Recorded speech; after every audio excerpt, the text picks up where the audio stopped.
Welcome to Audible Archives, where stories are more than just told. They're experienced. From timeless classics to hidden literary gems, we bring the written word to life. So sit back, press play, and lose yourself in the sound of unforgettable tales. Subscribe now, and let the archives speak.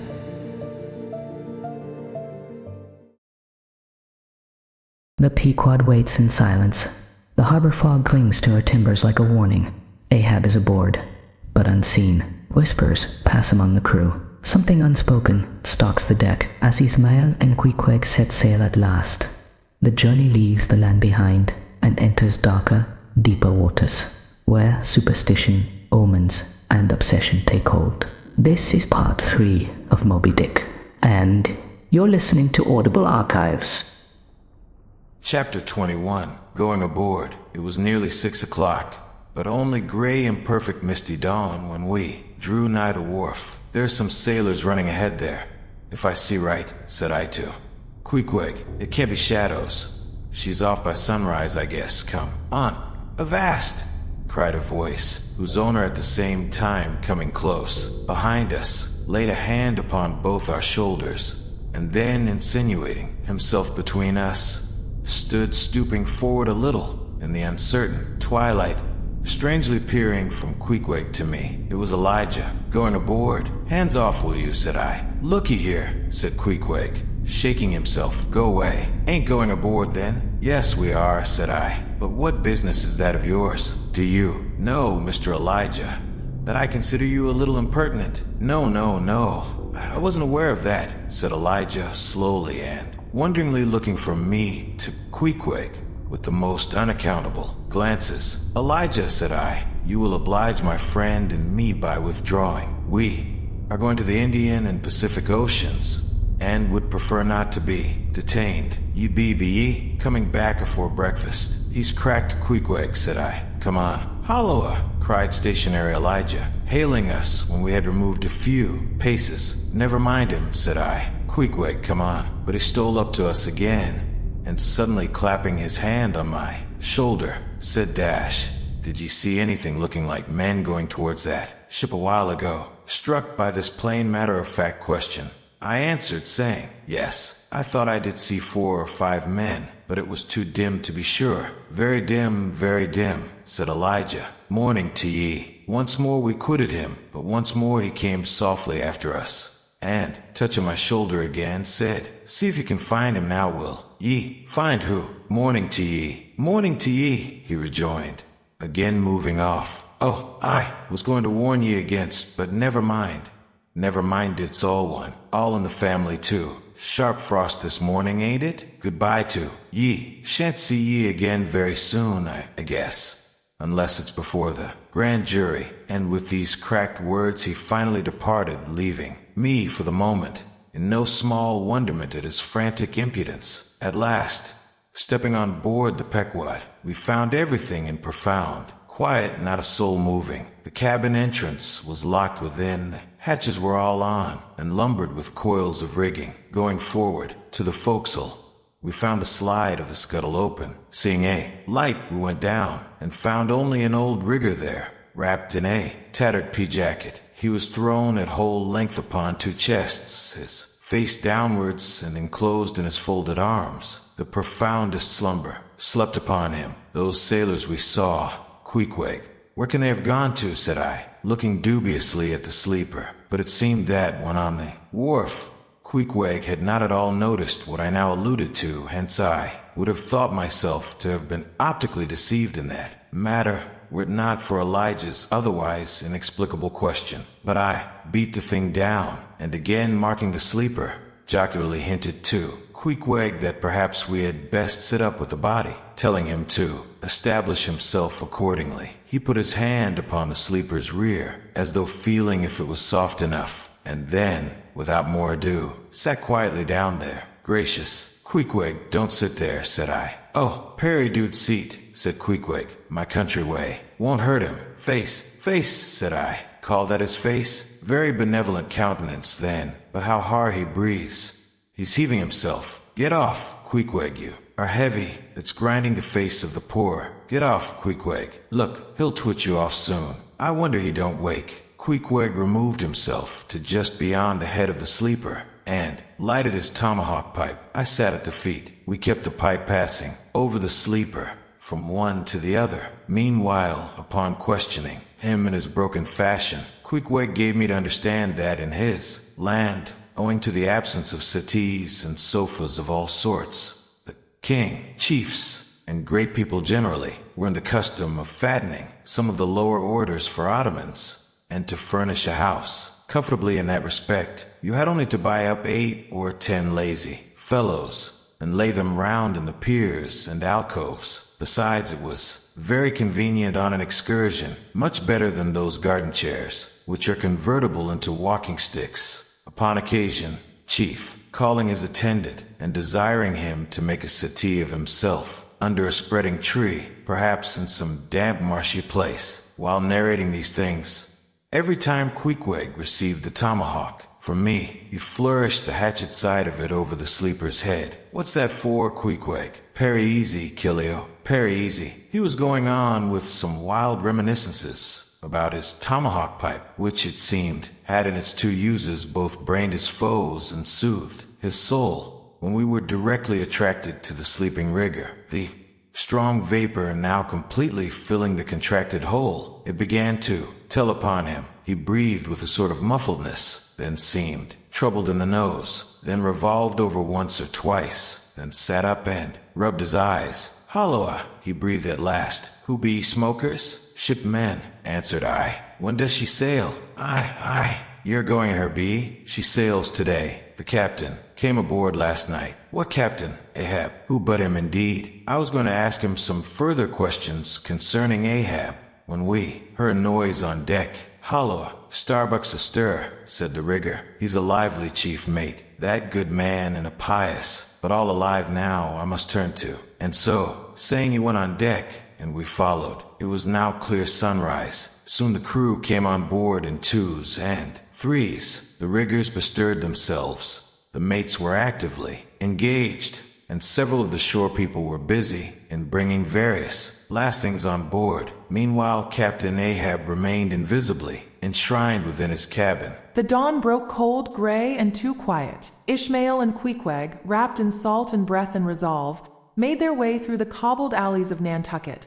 Feet quick, heart steady. Today is the day. The Pequod is to sail. The ocean waits beyond the harbor mouth, unblinking. But when they arrive at the dock, the ship looms still, lifeless. No sound, no motion, no crew. Only the great hulk of the Pequod, swaying faintly like a gallows rope in morning wind. It is as if they have arrived at a ghost ship, as if the sea has already claimed its price, and this dark vessel now waits for 2 more souls. But then movement. A man appears, and soon they are aboard. And with that, the final footfalls are placed. The last plank is crossed. Ishmael and Queequeg are now bound to the voyage, body and soul. Ahab, still unseen, still silent, still locked in his cabin. The shadow of him stretches across the deck like a stain. The Pequod breathes again, but her breath smells of fate. This chapter is about crossing the final threshold. Ishmael and Queequeg have been preparing, signing, fasting, watching, but now the moment has come. And the way Melville describes the scene, the silence, the emptiness, the ghostly air, is not accidental. It's theatrical, Gothic, like walking into a cathedral before a funeral. We are meant to feel the hairs rise. The absence of Ahab speaks louder than his presence. He still does not show himself, but the ship itself, weathered, ready, hushed, feels as though it bears his will. This is the last breath before the voyage begins, and once they are aboard, they can never go back. Melville delays Ahab's appearance until chapter 28, building myth, tension, and expectation. The silence around him becomes louder than words. The chapter's structure mirrors a ritual initiation.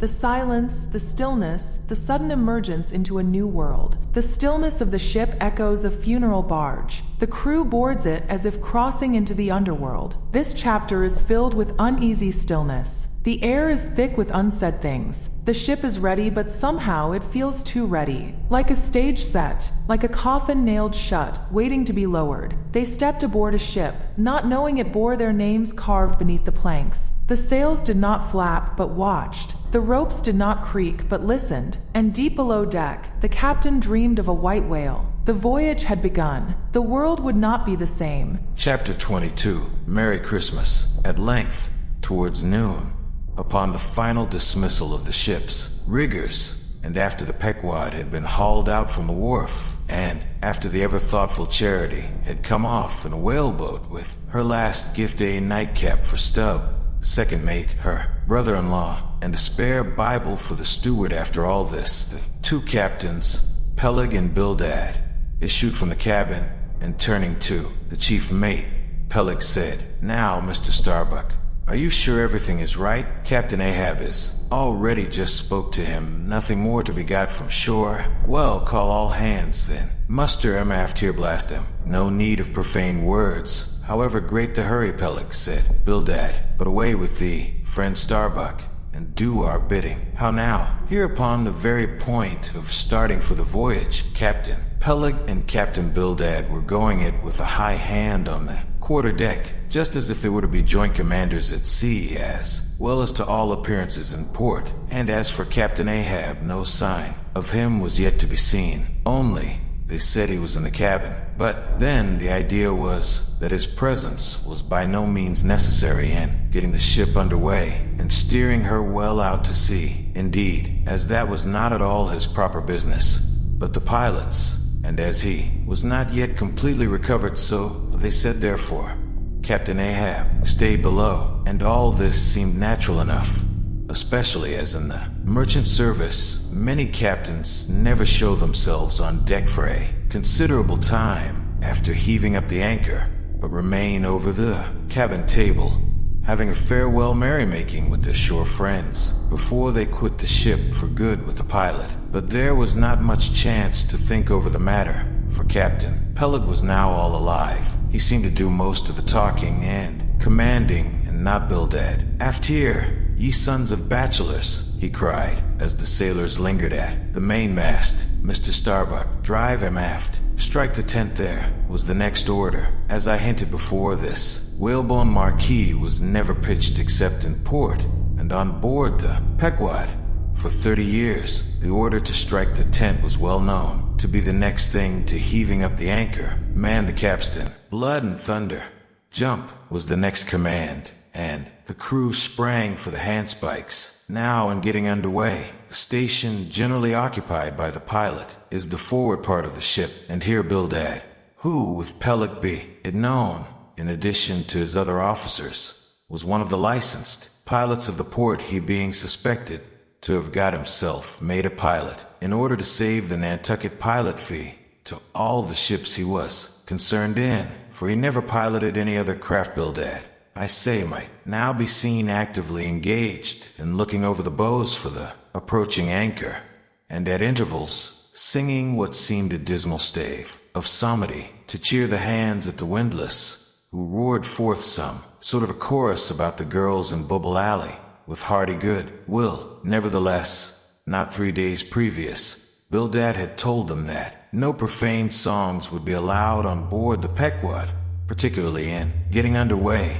and Charity, his sister, had placed a small choice copy of Watts in each seaman's berth. Meantime, overseeing the other part of the ship, Captain Peleg gripped and swore astern in the most frightful manner. I almost thought he would sink the ship before the anchor could be got up.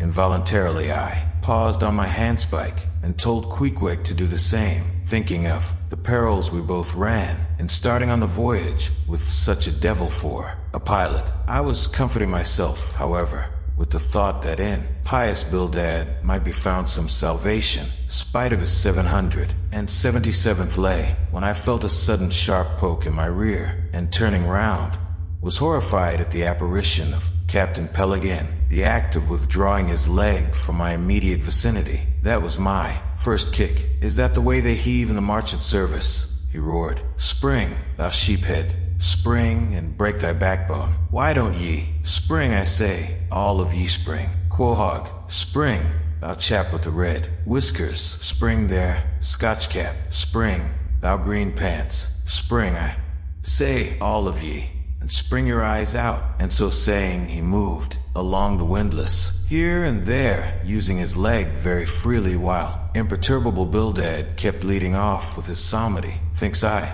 Captain Peleg must have been drinking something today. At last the anchor was up, the sails were set, and off we glided. It was a short, cold Christmas, and as the short northern day merged into night, we found ourselves almost broad upon the wintry ocean whose freezing spray cased us in ice, as in polished armor. The long rows of teeth on the bulwarks glistened in the moonlight, and like the white, ivory tusks of some huge elephant, vast curving icicles depended from the bows. Lank Bildad, as pilot, headed the first watch, and ever and anon as the old craft deep dived into the green seas, and sent the shivering frost all over her, and the winds howled, and the cordage rang his steady notes were heard, underscore sweet fields beyond the swelling flood, stand dressed in living green. So to the Jews old Canaan stood, while Jordan rolled between, underscore. Never did those sweet words sound more sweetly to me than then. They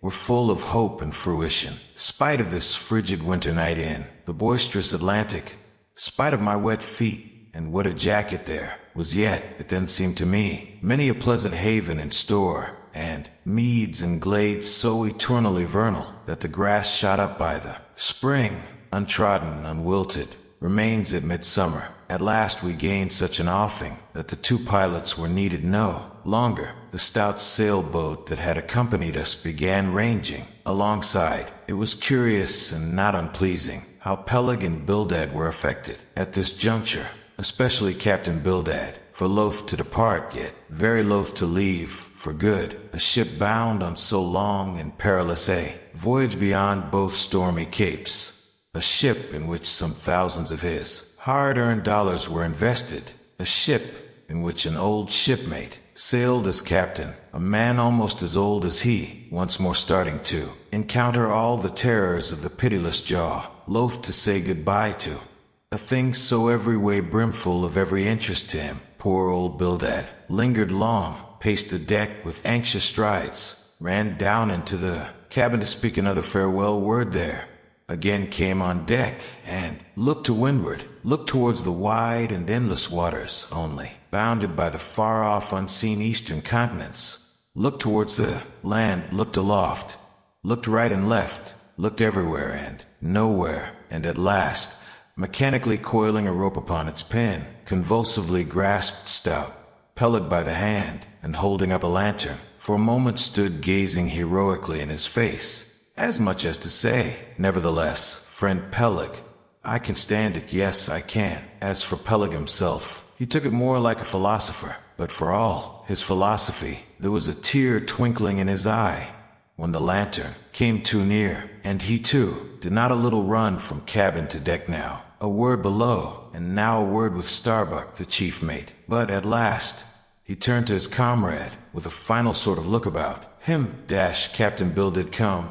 Old shipmate, we must go. Back the main yard. There, boat ahoy. Stand by to come close alongside now. Careful, careful. Come, Bildad, boy, say your last. Luck to ye. Starbuck, luck to ye. Mr. Stubb, luck to ye. Mr. Flask, goodbye. And good luck to ye. All in this day 3 years I'll have a hot supper smoking for ye in old Nantucket. Hurrah and away. God bless ye, and have ye in his holy keeping, men, murmured old Bildad, almost incoherently. I hope you'll have fine weather now, so that Captain Ahab may soon be moving among ye. Pleasant sun is all he needs, and ye'll have plenty of them in the tropic voyage ye go. Be careful in the hunt, ye mates. Don't stave the boats needlessly, ye harpooneers. Good white cedar plank is raised full 3% within the year. Don't forget your prayers, either. Mr. Starbuck, mind, that cooper don't waste the spare staves. Oh, the sail needles are in the green locker.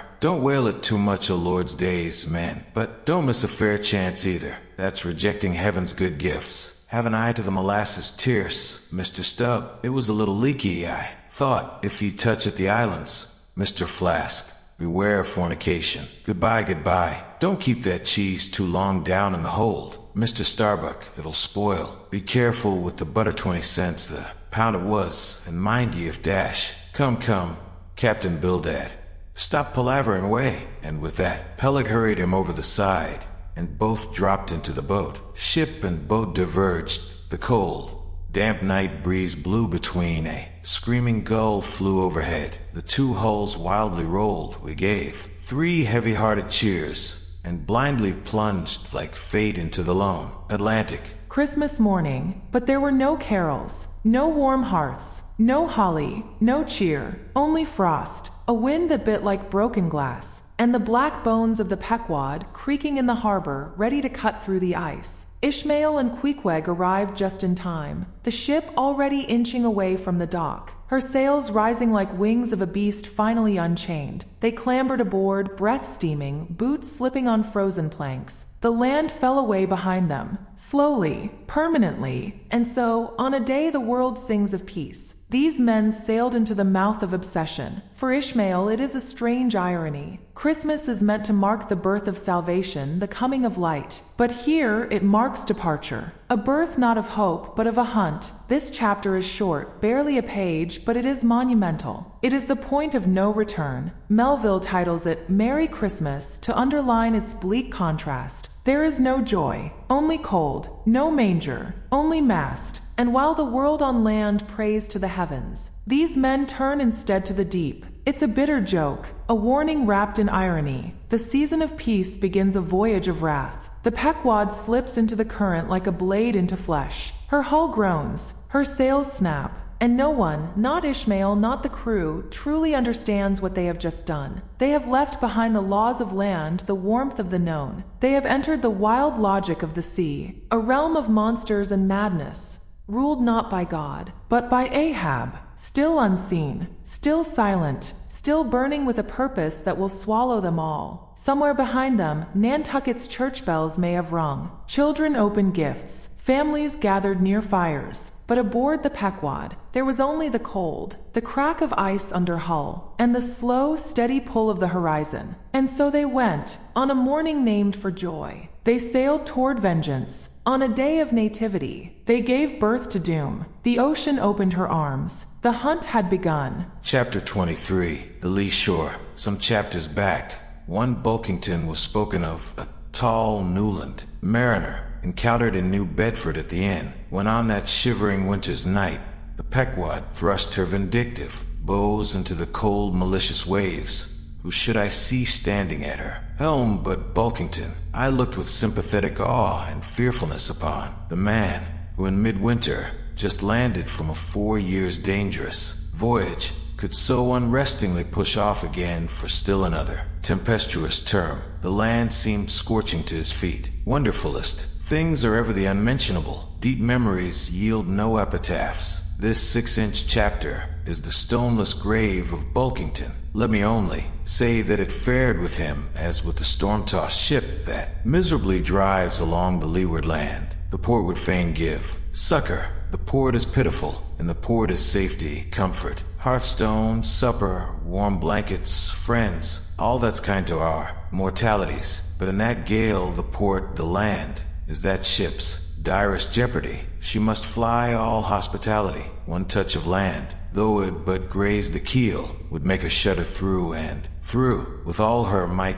she crowds all sail offshore, and so doing, fights gainst the very winds that fain would blow her homeward seeks. All the lashed sea's landlessness again, for refuge's sake forlornly, rushing into peril, her only friend, her bitterest foe. Know ye now, Bulkington, glimpses do ye seem to see of that mortally intolerable truth, that all deep, earnest thinking is but the intrepid effort of the soul to keep the open independence of her sea, while the wildest winds of heaven and earth conspire to cast her on the treacherous, slavish shore. But as in landlessness alone resides highest truth, shoreless, indefinite as God, so better is it to perish in that howling infinite than be ingloriously dashed upon the lee, even if that were safety. For, warm like then, oh, who would crave and crawl to land? Terrors of the terrible, is all this agony so vain? Take heart, oh, Bulkington, bear thee grimly, demigod, up from the spray of thy ocean perishing straight up, leaps thy apotheosis. The sea roared, the wind shrieked around the mast. and somewhere in the foam, a man stood facing it all. A shadow on the deck carved in salt and courage. His name was Bulkington, a sailor, a phantom, a myth. He comes and goes in Moby-Dick like a ghost passing through a door. But for one brief chapter, Melville stops time and speaks his soul aloud. The land seemed scorching to his feet. He knew the sea better than the soil, and though the land offered safety, shelter, and stillness, it was the ocean that called him, not with peace, but with power. This is not a chapter about action. It is a hymn to the wanderer, a prayer for those who turn from the harbor and set their eyes on the storm. Bulkington, who could have stayed on land, in warmth, in rest, instead chose the tempest. Chose it knowingly, chose it willingly. Melville calls this the lee shore. In nautical terms, the lee shore is dangerous, where the wind drives the ship toward land, threatening to dash it on rocks. It is safety that kills, comfort that destroys. The sailor must turn away from the shore, must drive into the wind, into the storm, or perish. And so, Bulkington becomes more than a man. He becomes an idea, the embodiment of the soul that chooses meaning over survival, truth over comfort, depth over dry land. In landlessness alone resides the highest truth. Melville writes, not in moorings, not in anchors, not in safety, but in the vast, merciless sea, where the heart is tested, and the self is stripped to its bones. Bulkington is the man who chose that path, and though the story forgets him, the soul remembers. This chapter is a eulogy, a farewell to all those like Bulkington, the ones who walked away from hearth and home, who faced the gales knowing full well what they risked, and sailed anyway. They are not celebrated, they are not often seen, but they are the heartbeat of every great voyage. To stand against the wind, to turn your back on the shore, that is the mark of the eternal wanderer. Bulkington, a whisper in the waves, gone before we knew him, but forever written in the soul of the storm. Chapter 24, The Advocate. As Queequeg and I are now fairly embarked in this business of whaling, and as this business of whaling has somehow come to be regarded among landsmen as a rather unpoetical and disreputable pursuit, therefore I am all anxiety to convince ye landsmen, of the injustice hereby done to us hunters of whales. In the first place, it may be deemed almost superfluous to establish the fact that among people at large, the business of whaling is not accounted on a level with what are called the liberal professions. If a stranger were introduced into any miscellaneous metropolitan society, it would but slightly advance the general opinion of his merits, were he presented to the company as a harpooner, say, and if an emulation of the naval officers, he should append the initials SWF, sperm whale, fishery, to his visiting card. Such a procedure would be deemed preeminently presuming and ridiculous. Doubtless one leading reason why the world declines honoring us, whalemen, is this. They think that, at best, our vocation amounts to a butchering sort of business, and that when actively engaged therein, we are surrounded by all manner of defilements. Butchers we are, that is true, but butchers also, and butchers of the bloodiest badge have been all martial commanders whom the world invariably delights to honor. And as for the matter of the alleged uncleanliness of our business, ye shall soon be initiated into certain facts hitherto pretty generally unknown, and which, upon the whole, will triumphantly plant the sperm whale ship at least among the cleanliest things of this tidy earth. But even granting the charge in question to be true, what disordered, slippery decks of a whale ship are comparable to the unspeakable carrion of those battlefields from which so many soldiers return to, drinking all ladies' plaudits? And if the idea of peril so much enhances the popular conceit of the soldier's profession, let me assure ye that many a veteran who has freely marched up to a battery would quickly recoil at the apparition of the sperm whale's vast tail, fanning into eddies the air over his head. For what are the comprehensible terrors of man compared with the interlinked terrors and wonders of God? But though the world scouts at us whale hunters, yet does it unwittingly pay us the profoundest homage, yea, all-abounding adoration for almost all the tapers, lamps, and candles that burn round the globe, burn as before so many shrines, to our glory. But look at this matter in other lights. Weighed in all sorts of scales. See what we whalemen are and have been. Why did the Dutch in De Witt's time have admirals of their whaling fleets? Why did Louis XVI of France, at his own personal expense, fit out whaling ships from Dunkirk and politely invite to that town some score or two of families from our own island of Nantucket? Why did Britain between the years 1750 and 1788 pay to her whalemen in bounties upwards of £1 million? And lastly, how comes it that we whalemen of America now outnumber all the rest of the banded whalemen in the world, sail a navy of upwards of 700 vessels, manned by 18,000 men, yearly consuming $4 million, the ship's worth at the time of sailing $20 million, and every year importing into our harbors a well-reaped harvest of $7 million? How comes all this, if there be not something puissant in whaling? But this is not the half. Look again. I freely assert that the cosmopolite philosopher cannot, for his life, point out one single peaceful influence which within the last 60 years has operated more potentially upon the whole broad world taken in one aggregate than the high and mighty business of whaling. One way and another, it has begotten events so remarkable in themselves and so continuously momentous in their sequential issues that whaling may well be regarded as that Egyptian mother who bore offspring themselves pregnant from her womb. It would be a hopeless, endless task to catalog all these things. Let a handful suffice. For many years past, the whale ship has been the pioneer in ferreting out the remotest and least known parts of the earth. She has explored seas and archipelagos which had no chart, where no Cook or Vancouver had ever sailed. If American and European men of war now peacefully ride in once savage harbors, let them fire salutes to the honor and glory of the whale ship which originally showed them the way and first interpreted between them and the savages. They may celebrate, as they will the heroes of exploring expeditions, your Cooks, your Krusensterns, but I say that scores of anonymous captains have sailed out of Nantucket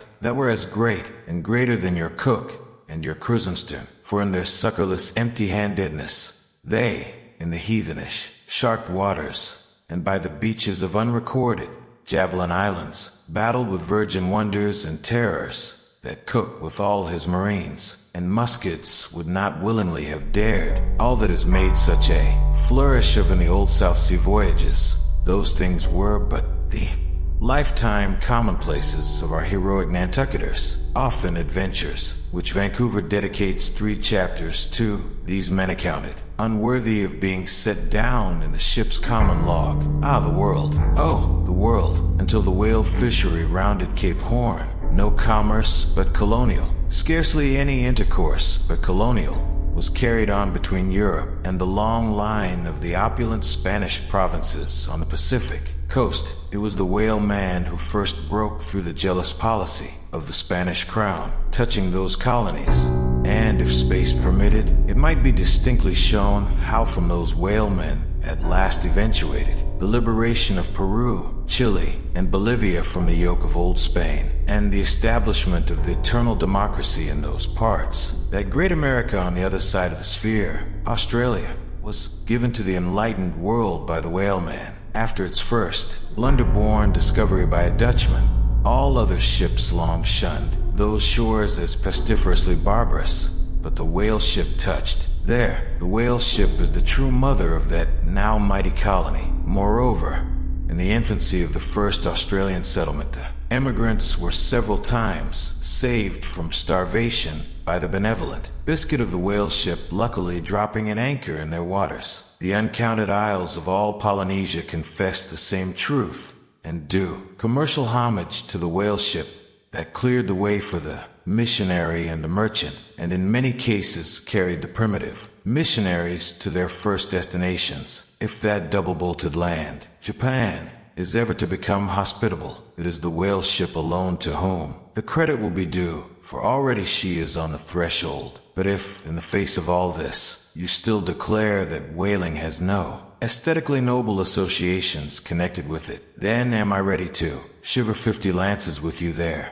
and unhorse you with the split helmet every time. The whale has no famous author, and whaling no famous chronicler, you will say. Underscore the whale no famous author, and whaling no famous chronicler. Underscore who wrote the first account of our Leviathan, who but mighty job, and who composed the first narrative of whaling voyage, who but no less a prince than Alfred the Great, who, with his own royal pen, took down the words from other, the Norwegian whale hunter of those times, and who pronounced our glowing eulogy in Parliament, who but Edmund Burke. True enough, but then whalemen themselves are poor devils. They have no good blood in their veins. Underscore no good blood in their veins. Underscore they have something better than royal blood there. The grandmother of Benjamin Franklin was Mary Morrill, afterwards by marriage Mary Folger, one of the old settlers of Nantucket, and the ancestress to a long line of Folgers and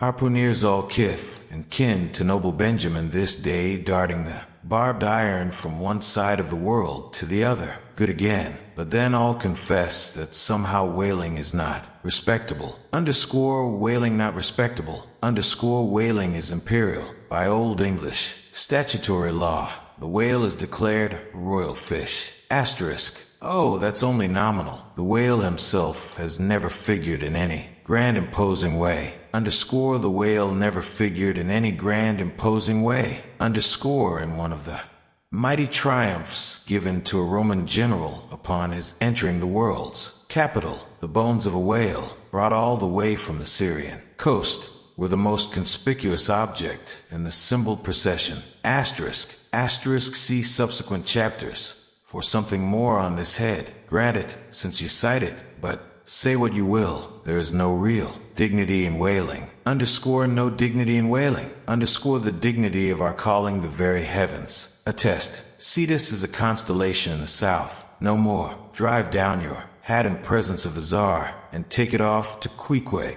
No more. I know a man that in his lifetime has taken 350 whales. I account that man more honorable than that great captain of antiquity who boasted of taking as many walled towns. And as for me, if by any possibility there be any as yet undiscovered prime thing in me, if I shall ever deserve any real repute in that small but high-hushed world which I might not be unreasonably ambitious of, if hereafter I shall do anything that, upon the whole, a man might rather have done than to have left undone, if at my death my executors, or more properly my creditors, find any precious misses in my desk, then here I prospectively ascribe all the honor and the glory to whaling, for whaleship was my Yale College and my Harvard. The world scoffs at the whaleman. They see rough hands, oily coats, calloused palms, and they dismiss him, as if a man who hauls the Leviathan from the deep must have no soul. But Ishmael disagrees. In this chapter, he becomes the advocate, not just for whalers, but for all who are misunderstood by the landbound world. Whaling is imperial, not savage, not shameful. It is a labor of vast strength and vast danger, a calling that demands both muscle and myth. These men do not merely float upon the sea. They plunge spears into the deepest creatures ever known. They wrestle with giants whose hearts beat in sunless waters. And from that chaos, they draw oil to light the cities of men. Ishmael reminds us, the oil in your lamp, the grease in your gears, the glow in your parlor, all may come from the sacrifices of men you've never seen. Men who sailed through typhoons, who slept beside barrels of blood, who saw comrades vanish into the mouths of monsters. These are not pirates. These are priests of flame. The whaleman is not beneath the world. He is the one who burns to keep it lit. He has built cities. He has lit empires. He has tamed oceans and charted the very pulse of the planet. And still he is mocked. Ishmael stands now to correct that lie. With every word, he lifts the image of the whaler from grime to glory. Whaling is not barbarism, he declares. It is civilization's spine. This chapter is a pause in the action, but it is not a break in the story. It's a foundation, moral, cultural, mythic. It sets the stage for everything to come, because if you do not understand the sacred weight of the whaler's task, then you cannot possibly understand Ahab, or Ishmael, or why the white whale matters. So before the hunt begins, Ishmael draws his line in the sand. The whale man is no brute. He is a voyager, a philosopher, a man who dares the deep for the sake of light. Let the world laugh, let it sneer, but as long as ships sail, and oil burns, and the sea sings of monsters, the whaler will remain a legend, and Ishmael, his voice. Chapter 25. Postscript. In behalf of the dignity of whaling, I would fain advance not but substantiated facts, but after embattling his facts, an advocate who should wholly suppress a not unreasonable surmise, which might tell eloquently upon his cause, such an advocate, would he not be blameworthy? It is well known that at the coronation of kings and queens, even modern ones, a certain curious process of seasoning them for their functions is gone through. There is a salt cellar of state, so called, and there may be a castor of state. How they use the salt precisely, who knows? Certain I am, however, that a king's head is solemnly oiled at his coronation, even as the head of salad. Can it be, though, that they anoint it with a view of making its interior run well, as they anoint machinery? Much might be ruminated here concerning the essential dignity of this regal process, because in common life we esteem but meanly and contemptibly a fellow who anoints his hair and palpably smells of that anointing. In truth, a mature man who uses hair oil, unless medicinally, that man has probably got a quaggy spot in him somewhere. As a general rule, he can't amount to much in his totality, but the only thing to be considered here is this: what kind of oil is used at coronations? Certainly it cannot be olive oil, nor macassar oil, nor castor oil, nor bear's oil, nor train oil, nor cod liver oil. What then can it possibly be but sperm oil in its unmanufactured, unpolluted state, the sweetest of all oils? Think of that, ye loyal Britons. We whalemen supply your kings and queens with coronation stuff. And now a word, a postscript, for those who still doubt the honor of the whaleman, who wrinkle their noses and lift their collars when oil-stained sailors pass. Ishmael has something to say to you. You bow to priests. You kneel in cathedrals. You sit beneath golden light in marble chapels and think yourselves holy. But have you ever wondered what burns in those sacred lamps? The answer is simple. Whale oil. Yes, the same oil dragged from the jaws of leviathans, hauled across storm-ridden oceans, lit by the labor of men who sleep beside blubber and blood. So the next time you light a votive candle in a sanctuary, remember whose hands lit it first. Not the bishops, not the popes, not the scholars, but the whalers, the man swinging from rigging, the man whose skin is salted, whose fingers are burned, whose muscles ache with myth. There is no temple without fuel. There is no worship without fire. And before there is fire, there is always sacrifice. And who has sacrificed more than the man who battles the sea and drags back light from its depths? So let the world clutch its pearls. Let it polish its pulpits. But truth is truth, and the holy glow that warms the faithful began in the belly of a beast and in the hands of a whaleman. So ends the postscript. A last word for the proud and the blind. When you next walk beneath golden chandeliers in holy halls, know this: you walk in the light of men who may never step foot in the world you call civilized, and yet without them you would be in darkness. Chapter 26. Knights and Squires. The chief mate of the Pequod was Starbuck, a native of Nantucket and a Quaker by descent. He was a long, earnest man, and though born on an icy coast, seemed well adapted to endure hot latitudes, his flesh being hard as twice-baked biscuit. Transported to the Indies, his live blood would not spoil like bottled ale. He must have been born in some time of general drought and famine, or upon one of those fast days for which his state is famous. Only some 30 arid summers had he seen those. Summers had dried up all his physical superfluousness, but this, his thinness, so to speak, seemed no more the token of wasting anxieties and cares than it seemed the indication of any bodily blight. It was merely the condensation of the man. He was by no means ill-looking. Quite the contrary. His pure tight skin was an excellent fit, and closely wrapped up in it, and embalmed with inner health and strength, like a revivified Egyptian. This Starbuck seemed prepared to endure for long ages to come, and to endure always, as now, for be it polar snow or torrid sun, like a patent chronometer. His interior vitality was warranted to do well in all climates. Looking into his eyes, you seemed to see there the yet lingering images of those thousandfold perils he had calmly confronted through life. A staid, steadfast man whose life, for the most part, was a telling pantomime of action and not a tame chapter of sounds. Yet, for all his hardy sobriety and fortitude, there were certain qualities in him which at times affected, and in some cases seemed well nigh to overbalance all the rest. Uncommonly conscientious for a seaman, and endued with a deep natural reverence, the wild watery loneliness of his life did therefore strongly incline him to superstition, but to that sort of superstition which in some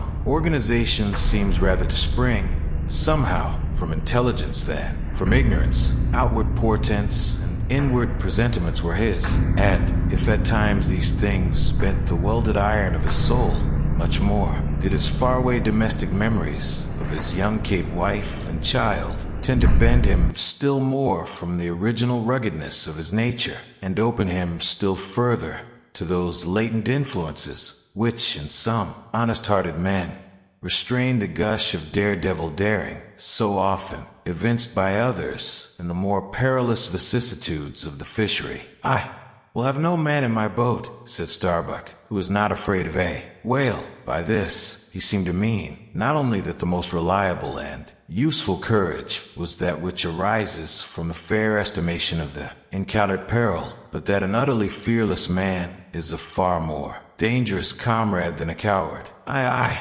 said Stubb, the second mate. Starbuck there is as careful a man as you'll find anywhere in this fishery, but we shall ere long see what that word careful precisely means when used by a man like Stubb or almost any other whale hunter. Starbuck was no crusader after perils. In him courage was not a sentiment, but a thing simply useful to him, and always at hand upon all mortally practical occasions. Besides, he thought, perhaps, that in this business of whaling, courage was one of the great staple outfits of the ship, like her beef and her bread, and not to be foolishly wasted. Wherefore he had no fancy for lowering for whales after sundown, nor for persisting in fighting a fish that too much persisted in fighting him. For, thought Starbuck, I am here in this critical ocean to kill whales for my living, and not to be killed by them for theirs. And that hundreds of men had been so killed Starbuck well knew.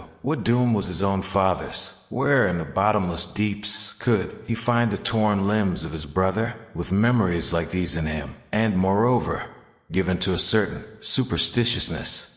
As has been said, the courage of this Starbuck, which could nevertheless still flourish, must indeed have been extreme. But it was not in reasonable nature that a man so organized, and with such terrible experiences and remembrances as he had, it was not in nature that these things should fail in latently engendering an element in him which, under suitable circumstances, would break out from its confinement and burn all his courage up. And brave as he might be, it was that sort of bravery chiefly visible in some intrepid men, which, while generally abiding firm in the conflict with seas, or winds, or whales, or any of the ordinary irrational horrors of the world, yet cannot withstand those more terrific, because more spiritual terrors, which sometimes menace you from the concentrating brow of an enraged and mighty man, but were the coming narrative to reveal in any instance the complete abasement of poor Starbuck's fortitude. Scarce might I have the heart to write it, for it is a thing most sorrowful, nay shocking to expose, the fall of valor in the soul. Men may seem detestable as joint, stock companies and nations, knaves, fools, and murderers there may be. Men may have mean and meager faces, but man in the ideal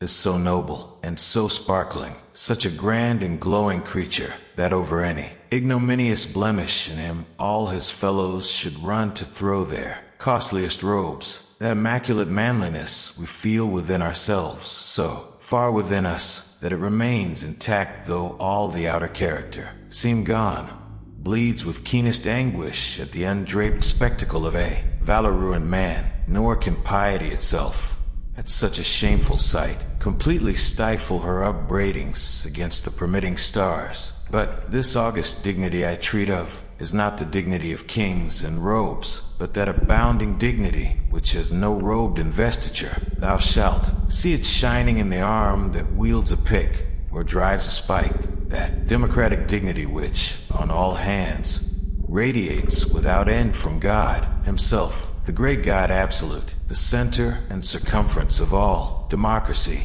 his omnipresence, our divine equality. If then, to meanest mariners and renegades and castaways I shall hereafter ascribe high qualities, though dark, weave round them tragic graces, if even the most mournful, perchance the most abased among them all, shall at times lift himself to the exalted mounts, if I shall touch that workman's arm with some ethereal light, if I shall spread a rainbow over his disastrous set of sun, then against all mortal critics, bear me out in it, thou just spirit of equality, which hast spread one royal mantle of humanity over all my kind. Bear me out in it, thou great democratic God, who didst not refuse to the swart convict Bunyan the pale poetic pearl, thou who didst clothe with doubly hammered leaves of finest gold the stumped and paupered arm of old Cervantes, thou who didst pick up Andrew Jackson from the pebbles, who didst hurl him upon a war horse, who didst thunder him higher than a throne, thou who in all thy mighty earthly marchings ever cullest thy selectest champions from the kingly commons. Bear me out in it, O God. Not all who sail the sea are mere sailors. Some are knights, and though they wield no swords and wear no armor, their hearts are tempered in storms, their honor forged in the cold fire of duty. Melville now turns to the men who command the Pequod, the ones who will steer her through madness, obsession, and myth, the ones who will stand shoulder to shoulder with Ahab, or against him. And first among them is Starbuck. Starbuck, not the loudest, not the strongest, but the most devout, a Quaker by faith, a whaleman by trade, a man who fears God and understands death. He does not boast. He does not rage. He does not laugh in the face of the sea. He knows what it can do. He's seen too many vanish beneath the waves. He is not brave because he is fearless. He is brave because he is careful. Starbuck is not the storm. He is the anchor. If Ahab is fire, Starbuck is stone. If Ahab is the cry for vengeance, Starbuck is the voice of conscience. He will not mutiny, but he will pray, and when the ship drifts too far into madness, it is Starbuck who will feel the tremor first. He is the man who sees the edge and fears the drop. In naming this chapter Knights and Squires, Melville is not joking. He sees the voyage ahead as a crusade, a holy war against something vast and unknowable. And Starbuck is the first knight we meet, but unlike the chivalric tales of old, these knights do not joust for glory. They hunt for oil in floating coffins, beneath skies blackened by squalls. And yet, Melville calls them noble, because they face what others will not, because they chase truth through fear. But Starbuck will not be the only knight aboard. Others are coming, and not all wear their virtues clean. Some serve gods of reason, others gods of rage, and one serves only himself. The captain still remains unseen, but the first mate has been revealed. The ship has its compass, but will the compass hold when the storm comes? Excellent. Chapter 26 of Moby-Dick is titled Knights and Squires, and it marks a key turning point in Moby-Dick. We move from philosophy to people, from the soul of whaling to the men who lead the hunt. Here we are introduced to Starbuck, the Pequod's first mate, a man of discipline, reason, and a deeply spiritual fear of the unknown. Starbuck isn't just a character. He is Ahab's opposite, the harpoon of morality pointed inward. This chapter isn't about action, it's about archetypes. Melville paints Starbuck as the knight of this mythic voyage, not armored in steel but in integrity. Begin with solemn reverence, as if introducing a great warrior in an ancient epic. Not all who sail the sea are mere sailors. Some are knights, and though they wield no swords and wear no armor, their hearts are tempered in storms, their honor forged in the cold fire of duty. Melville now turns to the men who command the Pequod, the ones who will steer her through madness, obsession, and myth, the ones who will stand shoulder to shoulder with Ahab, or against him. And first among them is Starbuck, shift tone slightly, respectful but with tension brewing beneath. Starbuck, not the loudest, not the strongest, but the most devout, a Quaker by faith, a whaleman by trade, a man who fears God and understands death. He does not boast. He does not rage. He does not laugh in the face of the sea. He knows what it can do. He's seen too many vanish beneath the waves. He is not brave because he is fearless. He is brave because he is careful. Starbuck is not the storm. He is the anchor. Now a touch of poetic symbolism. Comparing character to fate. If Ahab is fire, Starbuck is stone. If Ahab is the cry for vengeance, Starbuck is the voice of conscience. He will not mutiny, but he will pray, and when the ship drifts too far into madness, it is Starbuck who will feel the tremor first. He is the man who sees the edge and fears the drop. Transition to analysis, calm, thoughtful tone. In naming this chapter Knights and Squires, Melville is not joking. He sees the voyage ahead as a crusade, a holy war against something vast and unknowable. And Starbuck is the first knight we meet, but unlike the chivalric tales of old, these knights do not joust for glory. They hunt for oil in floating coffins, beneath skies blackened by squalls. And yet, Melville calls them noble, because they face what others will not, because they chase truth through fear. Pause. Then voice deepens, prepare for contrast. But Starbuck will not be the only knight aboard. Others are coming, and not all wear their virtues clean. Some serve gods of reason, others gods of rage, and one serves only himself. The captain still remains unseen, but the first mate has been revealed. The ship has its compass, but will the compass hold when the storm comes? So here is Starbuck, the quiet heart of the Pequod, a man of prayer standing beside a man of wrath, a candle next to a blaze, and though he cannot stop the fire, he may yet burn with his own light. Chapter 27. Knights and Squires. Stubb was the second mate. He was a native of Cape Cod, and hence, according to local usage, was called a Cape Cod man, a happy-go-lucky, neither craven nor valiant, taking perils as they came with an indifferent air, and while engaged in the most imminent crisis of the chase, toiling away, calm and collected as a journeyman joiner engaged for the year. Good-humored, easy and careless, he presided over his whaleboat as if the most deadly encounter were but a dinner, and his crew all invited guests. He was as particular about the comfortable arrangement of his part of the boat as an old stage driver is about the snugness of his box. When close to the whale, in the very deathlock of the fight, he handled his unpitying lance coolly and offhandedly, as a whistling tinker his hammer. He would hum over his old rigadig tunes while flank with the most exasperated monster. Long usage had, for this Stubb, converted the jaws of death into an easy chair. What he thought of death itself, there is no telling. Whether he ever thought of it at all might be a question, but if he ever did chance to cast his mind that way after a comfortable dinner, no doubt, like a good sailor, he took it to be a sort of call of the watch to tumble aloft and bestir themselves there about something which he would find out when he obeyed the order, and not sooner. What, perhaps, with other things, made Stubb such an easygoing, unfearing man, so cheerily trudging off with the burden of life in a world full of grave peddlers, all bowed to the ground with their packs? What helped to bring about that almost impious good humor of his? That thing must have been his pipe, for, like his nose, his short, black, little pipe was one of the regular features of his face. You would almost as soon have expected him to turn out of his bunk without his nose as without his pipe. He kept a whole row of pipes there ready, loaded, stuck in a rack,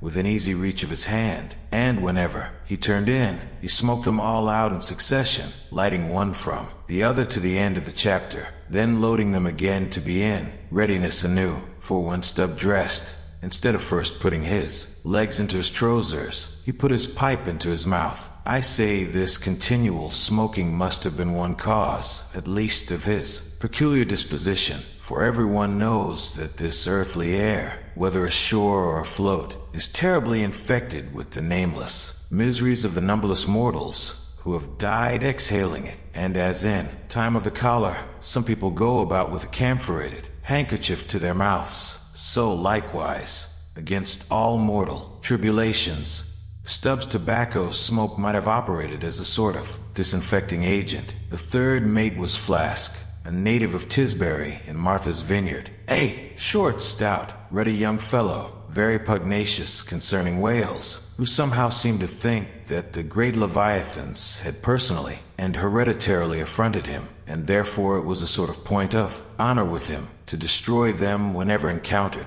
So utterly lost was he to all sense of reverence for the many marvels of their majestic bulk and mystic ways, and so dead to anything like an apprehension of any possible danger from encountering them, that in his poor opinion, the wondrous whale was but a species of magnified mouse, or at least water rat, requiring only a little circumvention and some small application of time and trouble in order to kill and boil. This ignorant, unconscious fearlessness of his made him a little waggish in the matter of whales. He followed these fish for the fun of it, and a 3 years' voyage round Cape Horn was only a jolly joke that lasted that length of time. As a carpenter's nails are divided into wrought nails and cut nails, so mankind may be similarly divided. Little Flask was one of the wrought ones, made to clinch tight and last long. They called him King Post on board of the Pequod, because in form he could be well likened to the short,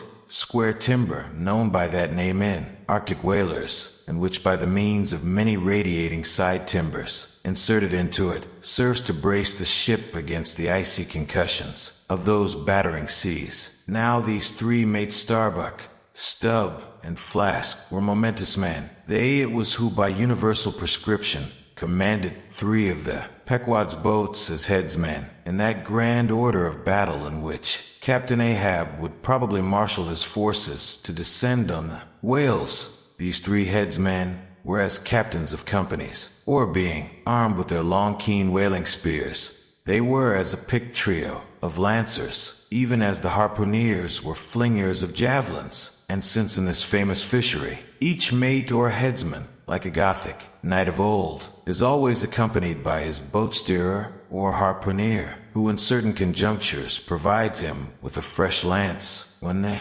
former one has been badly twisted or elbowed in the assault. And, moreover, as there generally subsists between the two a close intimacy and friendliness, it is therefore but meet that in this place we set down who the Pequod's harpooneers were, and to what headsman each of them belonged. First of all was Queequeg, whom Starbuck, the chief mate, had selected for his squire, but Queequeg is already known. Next was Tashtego, an unmixed Indian from Gay Head, the most westerly promontory of Martha's Vineyard, where there still exists the last remnant of a village of red men, which has long supplied the neighboring island of Nantucket with many of her most daring harpooneers. In the fishery, they usually go by the generic name of Gay Headers. Tashtego's long, lean, sable hair, his high cheekbones, and black rounding eyes for an Indian, oriental in their largeness, but Antarctic in their glittering expression, all this sufficiently proclaimed him an inheritor of the unvitiated blood of those proud warrior hunters who, in quest of the great New England moose, had scoured, bow in hand, the aboriginal forests of the Maine, but no longer snuffing in the trail of the wild beasts of the woodland. Tashtego now hunted in the wake of the great whales of the sea, the unerring harpoon of the sun fitly replacing the infallible arrow of the sires. To look at the tawny brawn of his lithe snaky limbs, you would almost have credited the superstitions of some of the earlier Puritans, and half believed this wild Indian to be a son of the prince of the powers of the air. Tashtego was Stubb the second mate's squire. Third among the harpooneers was Degueux, a gigantic, coal-black, Negro savage, with a lion-like tread and azurus to behold. Suspended from his ears were 2 golden hoops, so large that the sailors called them ringbolts,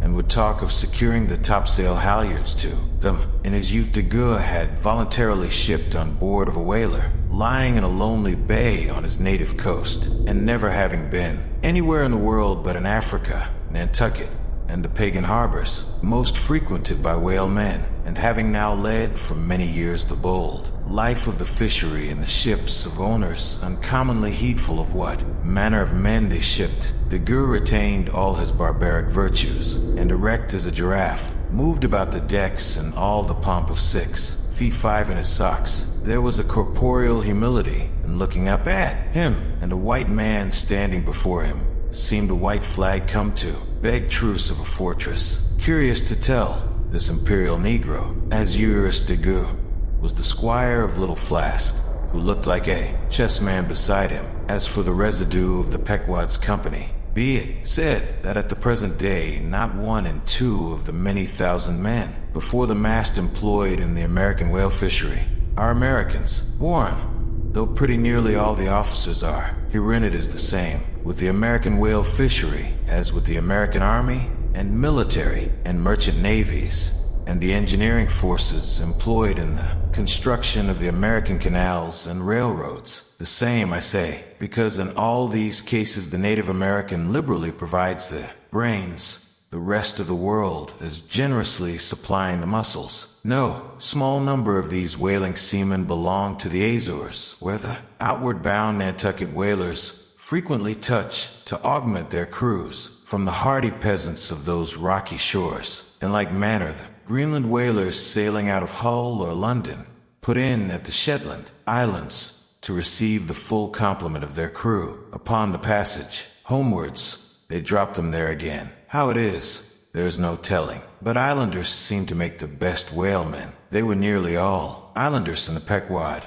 _Isolados_2. I call such, not acknowledging the common continent of men, but each _Isolado_ living on a separate continent of his own, yet now federated along one keel. What a set these isolados were! And Anacharsis, Klut's deputation from all the isles of the sea and all the ends of the earth, accompanying old Ahab in the Pequod to lay the world's grievances before that bar, from which not very many of them ever come back. Black little Pippi never did, oh no, he went before. Poor Alabama boy, on the grim Pequod's forecastle, ye shall ere long see him, beating his tambourine, prelusive of the eternal time, when sent for to the great quarter deck. On high, he was bit striking with angels, and beat his tambourine in glory, called a coward here, hailed a hero there. The ship is ready. The mast rises like a cathedral spire. And now the men must be named, not just sailors, not mere laborers, but knights and squires, holy figures in a pagan rite, bound to hunt something older than sin. First, the second mate, Stubb. He is the laughter in the storm, a pipe in his mouth, a joke in his teeth. Even when death brushes the sails, Stubb's cheer is not ignorance, it is defiance. He knows how close the sea can come to swallowing a man whole, and so he laughs back at it. A kind of madness, yes, but perhaps the only armor that holds. Next comes Flask, the third mate, short, square, fierce. He doesn't philosophize, he doesn't dream, he simply hunts. For Flask, the whale is not sacred or symbolic. It's a paycheck, a beast, a job. He is the hammer of the ship, pure action, no echo. And now the harpooners. These are not squires. These are weapons in human form. First, Queequeg, the prince from the South Sea Islands, covered in tattoos that speak no known language, with a calm that unnerves. He is Starbuck's harpooner and his spiritual counterweight, the savage who is more noble than most kings. Second, Tashtego, the Native American, born of the wind and the eagle's cry. His feet once ran through forests, but now they grip the deck of a whaler. He stands for speed, instinct, and strength born of a continent's silence. Third, Dagur, a giant from Africa, towering, regal, terrible to behold. His voice booms across the deck like thunder over the sea. He is Flask's harpooner, and where Flask is brute force, Dagur is a force of nature. These 6 men, Starbuck and Queequeg, Stubb and Tashtego, Flask and Dagur, are not friends, not family, but they are bound by rope, by sail, by purpose, and Ishmael calls them what they truly are: knights and squires in a world without castles, where the dragon wears white and swims beneath the moon. This is the strange brotherhood of the Pequod, Christian and cannibal, Quaker and warrior, philosopher and fool. Together they will sail not just into the ocean, but into fate itself. These are the hands that will raise sails, plunge irons, and bleed under stars. They do not yet know it, but they have already stepped into a story larger than life, a floating kingdom, where men become myths, and the sea is their final judge. Chapter 28. Ahab. For several days after leaving Nantucket, nothing above hatches was seen of Captain Ahab. The mates regularly relieved each other at the watches, and for aught that could be seen to the contrary, they seemed to be the only commanders of the ship. Only they sometimes issued from the cabin with orders so sudden and peremptory that after all it was plain they but commanded vicariously. Yes, their supreme lord and dictator was there, though hitherto unseen by any eyes not permitted to penetrate into the now sacred retreat of the cabin. Every time I ascended to the deck from my watches below, I instantly gazed aft to mark if any strange face were visible, for my first vague disquietude touching the unknown captain, now in the seclusion of the sea, became almost a perturbation. This was strangely heightened at times by the ragged Elijah's diabolical incoherences, uninvitedly recurring to me with a subtle energy I could not have before conceived of, but poorly could I withstand them. Much as in other moods I was almost ready to smile at the solemn whimsicalities of that outlandish prophet of the wharves, but whatever it was of apprehensiveness or uneasiness to call it so which I felt, yet whenever I came to look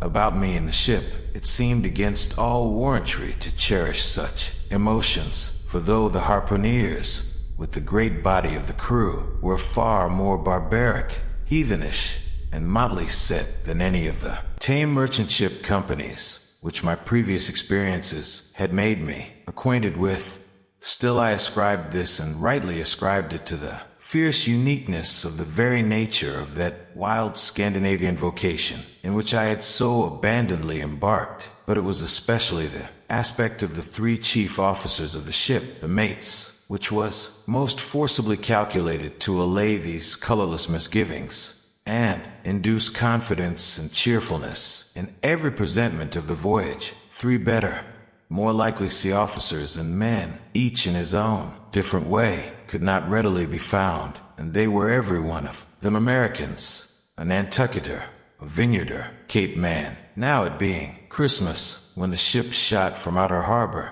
for a space we had biting polar weather, though all the time running away from it to the southward, and by every degree and minute of latitude which we sailed, gradually leaving that merciless winter and all its intolerable weather behind us, it was one of those less lowering, but still gray and gloomy enough mornings of the transition, when with a fair wind the ship was rushing through the water with the vindictive sort of leaping and melancholy rapidity that as I mounted to the deck at the call of the forenoon watch, so soon as I leveled my glance towards the taffrail, foreboding shivers ran over me. Reality outran apprehension. Captain Ahab stood upon his quarterdeck. There seemed no sign of common bodily illness about him, nor of the recovery from any. He looked like a man cut away from the stake, when the fire has overrunningly wasted all the limbs without consuming them, or taking away one particle from their compacted aged robustness. His whole high, broad form seemed made of solid bronze, and shaped in an unalterable mold, like Cellini's cast Perseus, threading its way out from among his gray hairs, and continuing right down one side of his tawny scorched face and neck, till it disappeared in his clothing. You saw a slender rod-like mark, lividly whitish. It resembled that perpendicular, seemed sometimes made in the straight, lofty trunk of a great tree, when the upper lightning tearingly darts down it, and, without wrenching a single twig, peels and grooves out the bark from top to bottom, air running off into the soil, leaving the tree still, greenly alive, but branded. Whether that mark was born with him, or whether it was the scar left by some desperate wound, no one could certainly say. By some tacit consent throughout the voyage, little or No allusion was made to it, especially by the mates. But once, Tashtego Sr., an old gay-head Indian among the crew, superstitiously asserted that not till he was full 40 years old did Ahab become that way branded, and then it came upon him, not in the fury of any mortal fray, but in an elemental strife at sea. Yet this wild hint seemed inferentially negatived by what a gray Manxman insinuated, an old sepulchral man who, having never before sailed out of Nantucket, had never ere this laid eye upon wild Ahab. Nevertheless, the old sea traditions, the immemorial credulities, popularly invested this old Manxman with preternatural powers of discernment, so that no white sailor seriously contradicted him when he said that if ever Captain Ahab should be tranquilly laid out, which might hardly come to pass, so he muttered then, whoever should do that last office for the dead would find a birthmark on him from crown to sole. So powerfully did the whole grim aspect of Ahab affect me, and the livid brand which streaked it, that for the first few moments I hardly noted that not a little of this overbearing grimness was owing to the barbaric white leg upon which he partly stood. It had previously come to me that this ivory leg had at sea been fashioned from the polished bone of the sperm whale's jaw. Aye, he was dismasted off Japan, said the old gay-head Indian once, but like his dismasted craft, he shipped another mast without coming home for it. He has a quiver of him. I was struck with the singular posture he maintained upon each side of the Pequod's quarter deck, and pretty close to the mizzen shrouds. There was an auger hole, bored about half an inch or so into the plank. His bone leg steadied in that hole, one arm elevated, and, holding by a shroud, Captain Ahab stood erect, looking straight out. Beyond the ship's ever-pitching prow, there was an infinity of firmest fortitude, a determinate, unsurrenderable willfulness, in the fixed and fearless forward dedication of that glance. Not a word he spoke, nor did his officers say aught to him, though by all their minutest gestures and expressions, they plainly showed the uneasy, if not painful, consciousness of being under a troubled master eye. And not only that, but moody, stricken Ahab stood before them with the crucifixion in his face, in all the nameless regal, overbearing dignity of some mighty woe. Ere long, from his first visit in the air, he withdrew into his cabin, but after that morning, he was every day visible to the crew, either standing in his pivot hole, or seated upon an ivory stool he had, or heavily walking the deck. As the sky grew less gloomy, indeed began to grow a little genial, he became still less and less a recluse, as if, when the ship had sailed from home, nothing but the dead wintry bleakness of the sea had then kept him so secluded, and by it came to pass that he was almost continually in the air. But as yet, for all that he said, or perceptibly did, on the at last sunny deck, he seemed as unnecessary there as another mast. But the Pequod was only making a passage now, not regularly cruising, nearly all whaling, preparatives needing supervision. The mates were fully competent to, so that there was little or nothing out of himself to employ or excite Ahab now, and thus chase away, for that one interval, the clouds that, layer upon layer, were piled upon his brow, as ever all clouds choose the loftiest peaks to pile themselves upon. Nevertheless, ere long, the warm, warbling persuasiveness of the pleasant holiday weather we came to seemed gradually to charm him from his mood. For as when the red-cheeked, dancing girls, April and May, trip home to the wintry, misanthropic woods, even the barest, ruggedest, most thunder-cloven old oak will at least send forth some few green sprouts to welcome such glad-hearted visitants. So Ahab did, in the end, a little respond to the playful allurings of that girlish air. More than once did he put forth the faint blossom of a look, which in any other man would have soon flowered out in a smile. For weeks he remained unseen. A name passed from mouth to mouth, a shadow beneath the decks. But now, he walks the quarterdeck, and Ishmael sees Captain Ahab for the first time. He is tall, his hair is gray, his face is rigid, not with age, but with iron purpose. There is a scar, white, long, and ghostly, running from his hairline down his face and into the unknown. Ishmael cannot see where it ends. Neither can we. Ahab is not simply a man. He is a living wound. Every inch of him feels like driftwood carved by fire. His presence silences the crew without a word. He doesn't bark orders. He doesn't shout. He walks like a storm disguised in skin. Ahab, Ishmael asks himself,